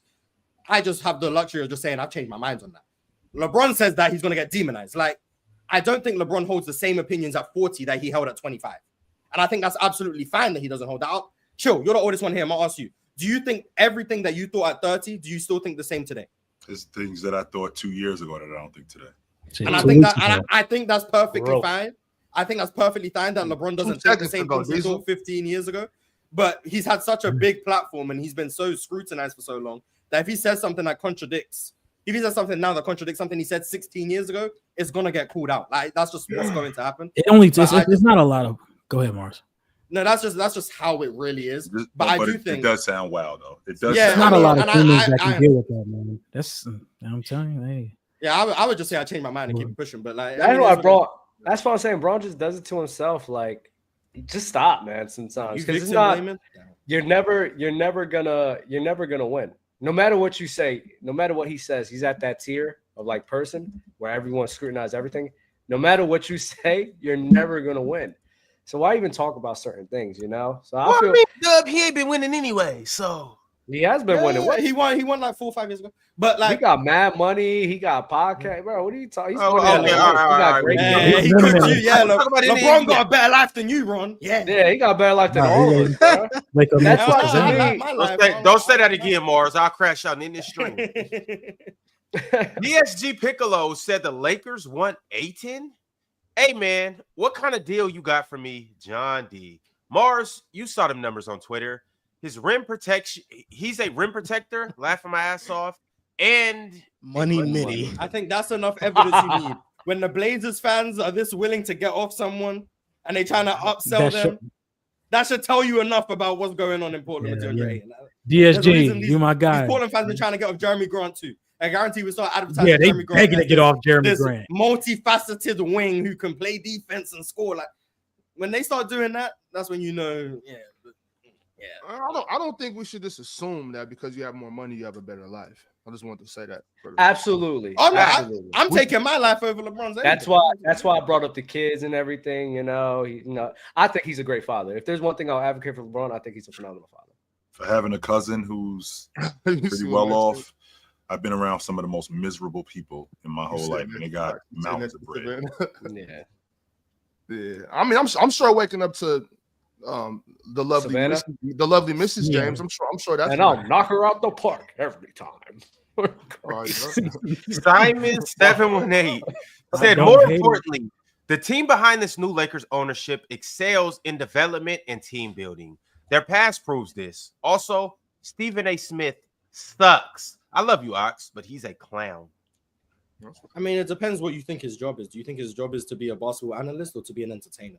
I think he's really good at one of those. So if you judge him as an entertainer, I think he's elite. If you judge him as a basketball analyst, I think you're just setting yourself up to be honest. Like, at this point, Mars, it's just content. At this point, it's just content. I think he's just being an entertainer. I don't think his job is to inform us and enlighten us on great basketball takes. I think his job is just to entertain people in the morning that like sports. You know what I'm saying? I don't think there's anything wrong with that. I think Stephen A. used to do more informative reporting and things like that. He was an actual journalist when he was actually on that, but now I think it's about the money. Well, I mean, I think a lot of people I know somebody that they should hire. Go ahead, John. He right there, Ox. Anyway, I was just saying. He's not talking about me. I think there's a lot of people who that may be stop what watching it then. Like you dudes kill me with. I'm sorry, John, because Simon kills me with this shit. Stop watching it then. I don't watch horror movies. I don't like horror movies, so I don't watch them. I don't care how many times you flash them across the screen. I don't care how many times you show me previews and shit like that. I don't watch horror movies. I don't care. So stop watching Stephen A. Smith if you think he sucks. That is true. With that shit. Yeah, that's why I said I don't. Yeah, I don't watch it. I don't watch it. And people need to have a level of accountability too, right? If you are watching, if I'm watching, sorry, Mars, but if I don't like Mars and what he says, right? Guess what? I'm not gonna watch his shows. I'm not gonna watch Mars, then complain about what he says. Like, why isn't he saying the things that I want him to say? I'm taking the actions to giving him that attention. I'm feeding into that. I need to look at myself like, bro, I'm funding this. Chill. To a lot of these companies, people got to remember, like, you aren't Simon 718 to ESPN. You are a View. That's what you are. You're a View. So whether you like or don't like the content, you have given them a View, which is all good for the numbers. So everyone who hates on ESPN, everyone who hates on ESPN, everyone who loves ESPN, all equal the same. One view each. Each person is one view. So if they have 10 million views and 4 million of them are from haters and 6 million are from fans, all that matters is that they got 10 million. That's all that matters. So you guys are just all helping them with their success. And there's a reason why don't they talk about my team? I'm a Portland Trailblazers fan. Because when they talk about the Portland Trailblazers fans, they get 4 views. Like, they get so 4 this views. is where the other people need to do. This is where the other people need to do. If you want to watch Portland stuff, go watch Portland. Go watch the smaller markets. Go watch Locked On Blazers. There's so many people that do content, especially in today's era. Yeah, bro, there's some of the things you guys be saying about these smaller teams. Maybe we should just stay out of conversations too. I don't know, but like, watch the Hoops Talk podcast. Then. One more, it's like what? That's so. There you go. Yeah, watch the Hoops Talk podcast. Great content over there. Be True 23 said nothing to do with basketball. But Joel, WWE is fumbling. Carmelo Hayes, such a damn shame. Carmelo Hayes is my guy, man. They have him jobbing out there, losing matches. They got to get him in that faction with Seth Rollins. No. They got a good faction going on. That don't even fit. Why? PC wrestling? It don't fit the story. I remember PC. You remember PC wrestling? Yeah, PC wrestling was dope. PC wrestling, but yeah, Carmelo on there don't fit the story at all. The PC cartoons was the PC best. PC Tunes was the best. That was so dope. I remember when I remember. You remember PC Open Gym?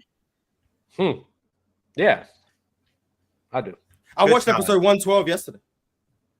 Of Open Gym? Yeah, it's all right. Me and what was that? Me and Frenchie bringing it back. Had some interesting conversations on that episode. I'll just say that. I'm not gonna lie, I can't even watch my old self anymore, man. I just get completely embarrassed. Oh, you don't agree with your old opinions? I don't like how the person I found God, man. You know, I don't like the person I used to be. Man, congrats to you, bro. Me and Frenchie about to bring back Open Gym and do a way. You just call him Frenchie? Who's Frenchie? I would be tapped into the revamped Open Gym. I would be tapped in. I think Oxen Jordan would be amazing. Yeah, I think Jordan. Yeah, Oxen Jordan would be amazing. Oh yeah, Jordan is hilarious. Jordan on Open Gym is like must-see TV. Hell yeah, without a doubt. All right, y'all. We got a super chat from Diddy. Diddy, the Diddler. Arch Diddy said, "I feel like being freak nasty." What? Who you got in the 2-on-2? Marquise Daniels and Al-Farouq Aminu. I got Al-Farouq. I knew he was going with Al-Farouq, bro. I got Al-Farouq. Oh, Mars, you seen Mike? I know you like Mike Beasley. You seen the one-on-ones?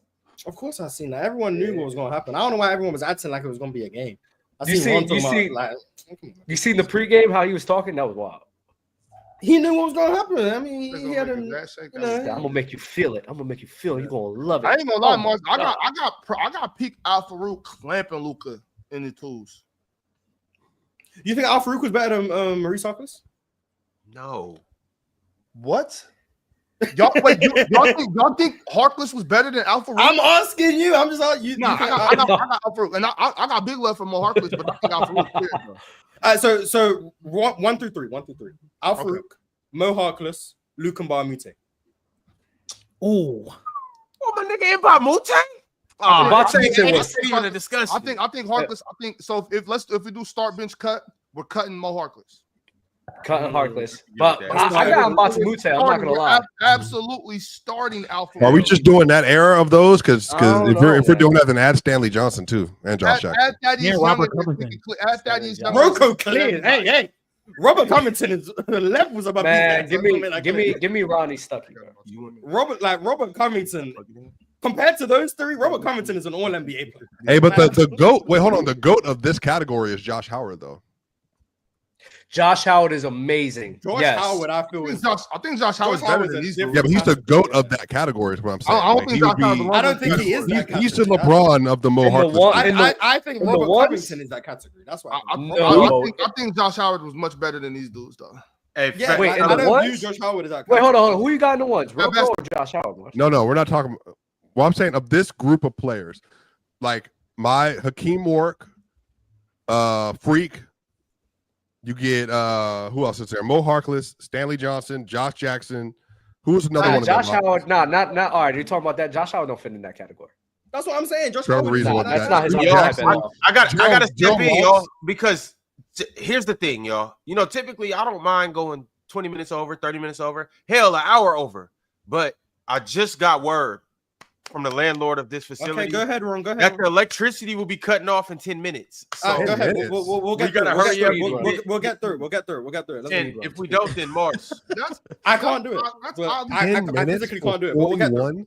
Let's go. We can do it. It's Juneteenth, man. They can't. Alan L said Ron and Ox playing footsies under the cam as we speak. Hey, yo. Nah, the allegations true? My foot a little bit ago. I was like, you know what I'm saying? Watch out, man. Tupac Westside said, I got OKC tonight. Side note, I see Swiper trying to show off the arms. It's summertime. This is hot. It is hot. It's cold. It's cold as hell over here. What the fuck? Bro, it's in June, Mars, in the middle of June. Damn. We just came off a 3-day 95-degree streak. Damn. Go ahead. Next one. It's 29 over here. So 29 Celsius? That's hot. Yes. No. Fahrenheit. It's not freezing over there, Mars. Next one. We got 9 minutes. You running 5.7 said, I watched the man whose knees bent backwards and went on to drop a 50 piece. Hali better suck it up and lock in. It's the goddamn NBA finals. I think that Russian. I think that stuff is some of the stupidest stuff. Yeah, I'm good. Man, hey, we look. You try to suck it up. Hey, what did Diddy say about John D? He was talking about the draft stuff. No. What did Diddy say about John D? Read it again. Read it. John, you want to read this? You be breaking it down for Diddy? I like it when you break it down like that. On a serious note, when are the Pacers gonna have another chance to win a championship? We don't know. Suit up. Don't know. Let's play ball, baby. MTJ 301 said Triple J and Scottie Pippen Jr. for Andrew Wiggins, Terry Rozier, Khalil Ware, Jaime Jaquez, and possibly Pick. No, I wouldn't be trying to give up Khalil Ware if I'm Miami. And Terry Rozier is the biggest negative asset in the NBA. No. That's crazy. Terry Rozier. I don't know how much Miami you watched this year. Terry Rozier sucks. I don't know what happened. It's all right. Something happened. I like Terry when they got him. I don't know what he's been doing. Yeah, next. We don't have to talk about that. We'll have to I just think it was wrong, Mars. I just said that's cold. You didn't have to put that. I don't know what Terry's been doing. Ray sent through a super chat and said, number one, wanting to win does not equal bashing players for not winning. Number two, which team makes the finals in 2017? 2016 Warriors, 2016 Thunder, or 2017 Spurs? That's a good ass second question. Spurs it depends on their matchups, but assuming full health, I would probably still take the 16 Warriors. No, I'm taking 2017 Spurs. 17 I don't hate that. I think both of those teams are. They on their way, man. I think the Thunder are the worst team there. So. Yeah, that series is way different if Leonard doesn't get hurt. I don't know. I'm not sure if they beat them. Nice little 5 games. Isn't that the same year where they beat the home record in 2017? No, that's 2016. 2016. Oh, that was 2016. Yeah, they went 40-1 at home, 67-15 record. Most underrated team because they lost in the second round. So no one talks about how dominant they were in the regular season, but. But 2017 was LaMarcus Aldridge, Kawhi. LaMarcus was there in 16, but Kawhi. Yeah, he was there. Kawhi was R1. Y'all, I do want to take a second to shout out our Hall of Famers: Kingster, Cheese, Braden, Arch Diddy, Joe Breezy, Minor, Rob Deere, Teddy Hart, Jason Grillionaire, Worldwide Mace Television, and Multi Kenneth. Those are the Hall of Famers. Shout out to Multi Kenneth and Jason Grillionaire. TC the Don also became a YouTube member. Shout out to TC the Don. And You Ain't No Cop, Jay Reed also became a YouTube member. That was a great movie, by the way. That was a great movie. Be there for you, What movie is that? You ain't no cop, Jay Reed. It's called In Too Deep with LL Cool J. It's a great movie. I'm not gonna watch it. Mars, that was a good movie, Mars. I think you'll like it. You'll like it. All I want to do is be there for you. Also, shout out to Dr. J. Julius Irvin sent through a super chat and said, yo, Chilltown, you hear that guy at Sports and Fitness Rants, this video responding to your take on MJ's performance in 89 versus Detroit and 93 versus Knicks. No, I didn't hear it. No, sir. I'm sure you got disc records out on you? I guess so. Okay. Sports and Is he the same one who called out love? Who knows? I don't know. I'm out. The only thing he is. Oh, damn. Chill, he did you wrong on the thumbnail. I ain't gonna lie. Yeah, he did you wrong on that thumbnail. Chill, we gotta get a gift back. I didn't hear it. What? Man, I don't care about that. I'll link the video in the private chat. You can watch it. Chill, you want me to get him, Chill? No, absolutely not. The only reason why KRS-One is who he is because he responded to MC Shan. If he don't respond to MC Shan, we don't know who KRS is. I'll link the video in the private chat for anyone in the stream yard who wants to take that time. Yeah, we don't know who he is. It's 28-minute video. Right after the panel, I'll be there. I might do a reaction to it. OT87 said Ace and DC with Bilal and Sar. Trade for top pitch, hand over to Kid Mars. Hoops back in Chocolate City. What pick do the Wizards have? 5? John? Is it 5? They already have Bub Carrington. Well, they want Toppage. They're locked. They're good. I view Bub as more of an off guard than a point guard. But they have a 6 pick. I think Ace might be there at 6. For me, Bilal and Alex Sarr is like my building blocks. I really like Keyshawn George. Respect Keyshawn George. Respect Corey Kispert. Did you not hear the words? I really like Keyshawn George. Swiper been weird today, man. I'll swipe him. Dang, Swiper, you've been weird. 8 Gates Lee said, no Scott the Extender Foster tonight. Might be curtains for Indy. Well, that would work in the opposite favor of Indy if they never mind. No, Scott Foster definitely helped him the other game. Mr. Make That No Longer Gape sent through a members chat and said, how would you react if the Knicks rehire Tom? Would you take the job back? Would you take the job back if you're Tom Thibodeau? Charlotte did that. The exact same thing. They did this. I mean, if he needs a job, he needs a job, man. I mean, beggars can't be choosers. Wait, Chill. What was he gone for? 1 year? What's the name? What was the head coach's name? Mars, the bald dude. Oh, Steve Clifford. Clifford. They fired him and then brought him back. What was it? A year? If that? Maybe a year or 2. Yeah, a year. Because they have Borrego in between that, I think. Oh man, James Borrego, who I actually think is a good coach. 2K God sent through a members chat and said, should the play-in losses impact finals MVP? Example, Shea, game 1. No. What? No, should the play-in losses impact? No, they don't. No. No. I don't understand what that should means. The play how bad you should how the play-in should the play-in losses? Yeah. Ron read it as play-in losses. Okay. Oh, okay. That makes more sense. Yes, how you play in every game, I think is what matters. Not only once. Shout out to playing. L said, I co-sign whatever Ox says about TJ. TJ is greater than everybody. I love TJ McConnell. Not gonna lie. If TJ has like 20 and 6 tonight, I'm probably gonna buy a jersey, and he's better than John Stockton. Not gonna jerseys are expensive, bro. I'm not when I said John Stockton is TJ McConnell in today's game, people viewed that without as a doubt. People viewed that as an insult. Are we not seeing TJ? Without a doubt, Mars. Oh my goodness. Kurt Heinrich in 1998 couldn't do similar things, Chill. All I know, John Stockton in today's game is closer to TJ McConnell than he is to being a top 3 player in the league. That's all I know for sure. Without a doubt. That's all I know for sure. Chill. Did you not watch Kurt Heinrich with the Chicago Bulls? That's all I know for sure. What was the difference? They wore the same number 2. They played the same exact way. But shout out to TJ. But that's all I'm. Hey, matter of fact, Kirk was better out of Kansas than he was. Out in this place. Go ahead, Ron. Go ahead. I just said that's all I had to say. We can move on. That's all I had to say. Mr. Make That No Longer Gate said, "Oh my God, Dub is here. I'm seated now. You know how long ago that super chat had to have been sent? Yeah, that was the You beginning. sent it midway through the show. Okay, so an hour and a half. That ago. one. Okay.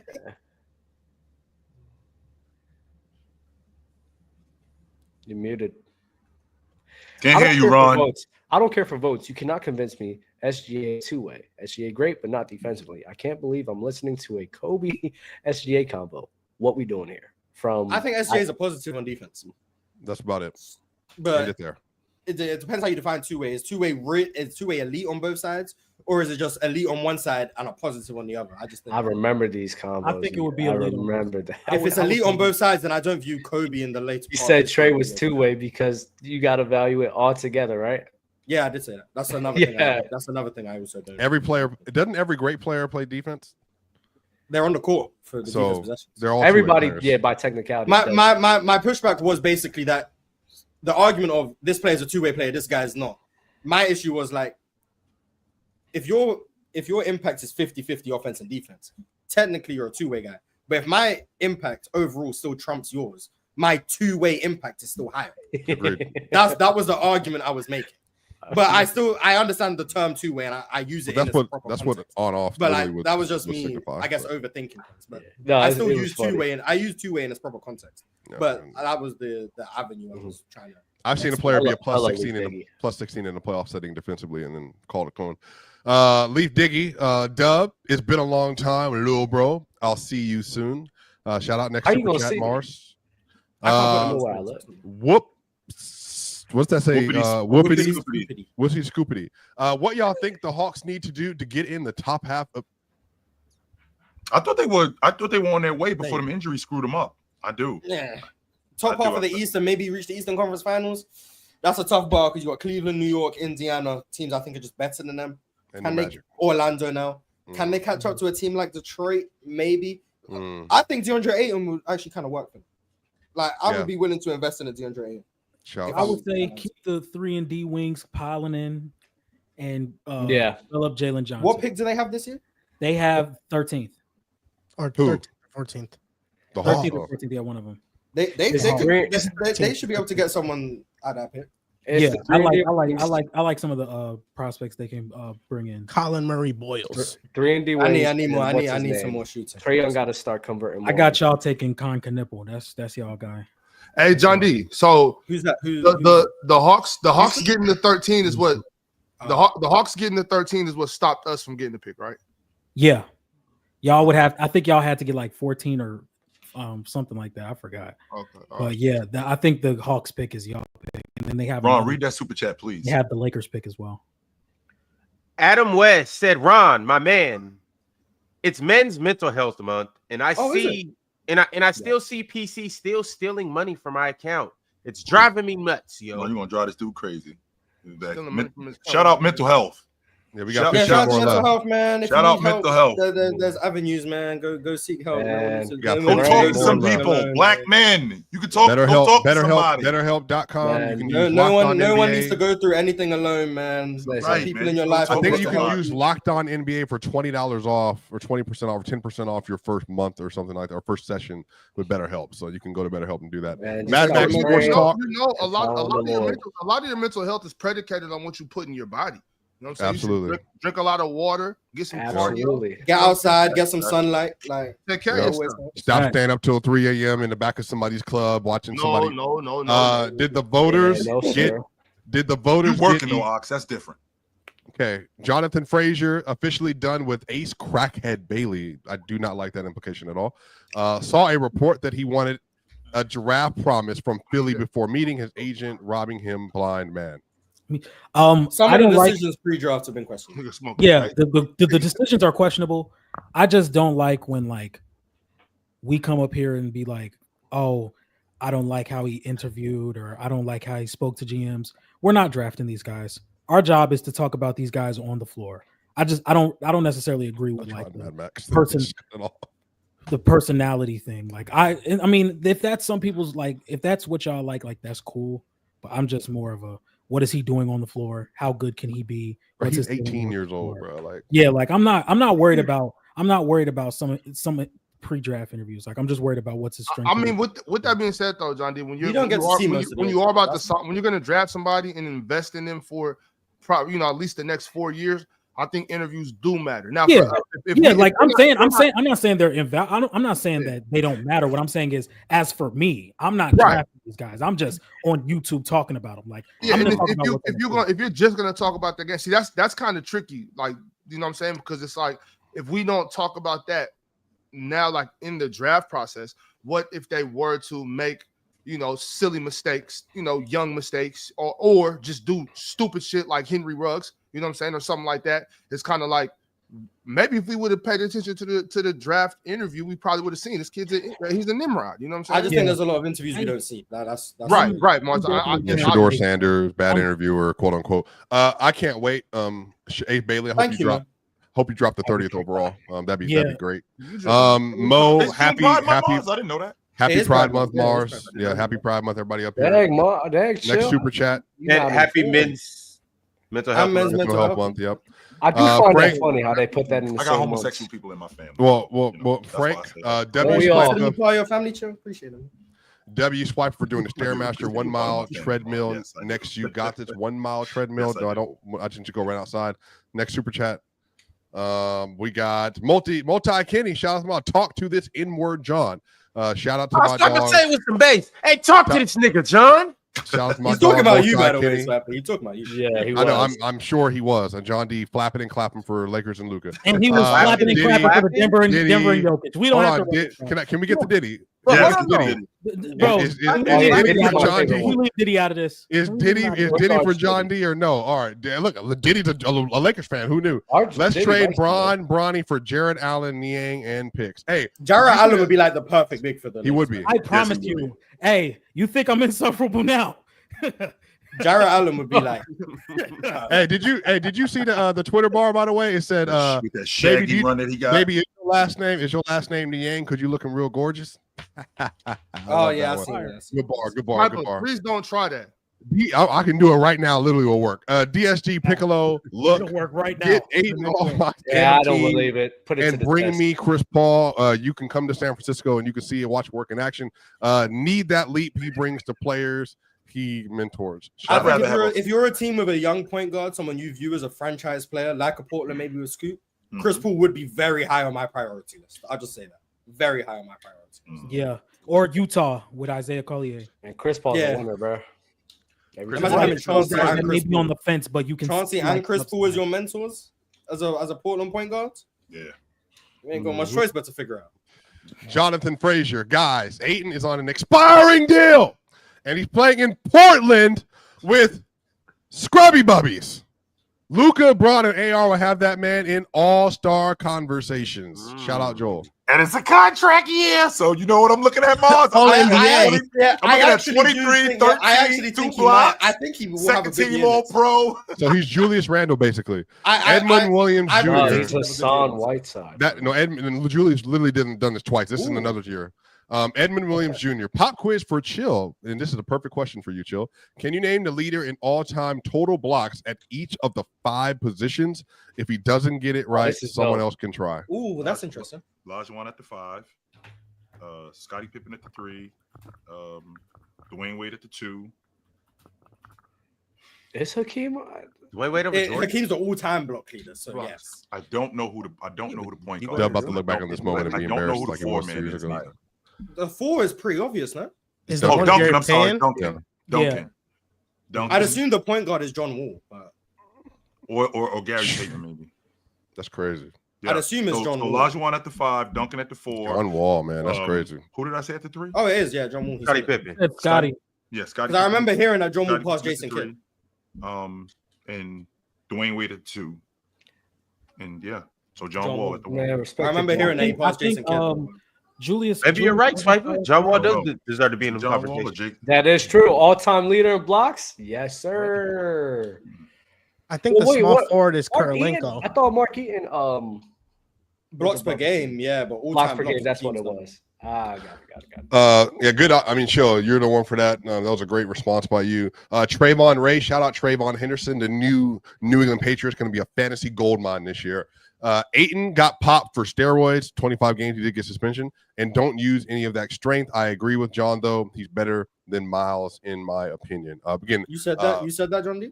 I didn't say that. Oh, so you meant I think that maybe was he just Ron. No, Ron didn't say that. Ron didn't say that. Ron disagreed. Who said it? Joel said it. I didn't say Ayton's better than Miles. I just said that I think you they swapped do the them. same thing. Yeah, yes. I think Ox was the one that said it. I said what? Ox, you said Ayton's better than Miles Turner, right? Yes, I said that, and I stand on that. Firm. You're sitting down, quite literally sitting down. I'm sitting down, and I'm still taller than you, Swiper. But Ron said he's taller than you. That mean your torso is short? He taller than you too. No, my kids broke this couch. I'm about to throw this away. This middle seat right here. It's bad. Right? It's bad. I can't even take a good nap on this couch no more. Triclops. Aaron Wiggins saving basketball for the third time in the finals tonight. No. Does J-Dub have the case to be the most versatile defender in the league? I think he is. He has a case. Yeah. He has a case. There's guys like Draymond, J-Dub, Amen Thompson, Tamani. There's a lot of people in that conversation. He's in like Bam. Yep. Jonathan Frazier with a $100 super chat might be Swiper a better host than Ron. This energy is fire. I mean, and by the way, it's actually Doc. He's the all-time shot block leader for small forwards. It's not it's Dr. J. Oh, that's he's 24. Hey, and that's not even including ABA, is it? No, it's just NBA. That's what I'm saying, bro. I'm telling you, Dr. J, man. One day we'll have a real conversation about him on this platform. Swiper, Dr. J is a GOAT. He legitimately has Swiper, who's higher all time, Dr. J or Ms. Miller? Dr. J, like not even a question. Yeah, not even a question. Not even a question. You If Dr. J, again, I know Mars, you're gonna hate this. If you include all ABA stuff, he has an argument for one of the 10 best and most accomplished players ever. But only one. I don't hate that too. But. Only one became a YouTube member. Shout out to the only one that Ron has ever loved in his life. All right, y'all. It has been an amazing show today. Appreciate you for pulling up. Make sure you like the video, turn on the notification bells, and last but not least, you guys already know what to do. Pull up next Friday to the Chat Awards. No, pull up to Chill with Chill next. No, pull up to Playback tonight. We will see you guys there. Swiper. One more. There's one more. You got Cowboy Bob. Oh, what did he have? Cowboy Bob. I know no one cares about about Knicks when finals are going on. I think Knicks should sign a mid-level contract of Luke Kennard. Luke Kennard, yeah. Yeah, I see. I'm sorry. 12-man roster with no trades. What do the panel think of this? So Luke Kennard, 12-man roster, no trades. Add Luke Kennard. I think the Knicks need to know who their coach is before they make roster changes. How about that? Let's do that you first. have to know what philosophy you're going with before you know who's running things around here before we do that. That would be my advice. All right, y'all. Hey, Chill. You seen that one video where Gilbert Arenas was at Nick Young's house? No, I didn't. Slapping his kids and fucking the house up? No. Well, it's time for me to go ahead and get into that. I'll catch y'all on Playback later. But in the meantime, I got business to handle. So later.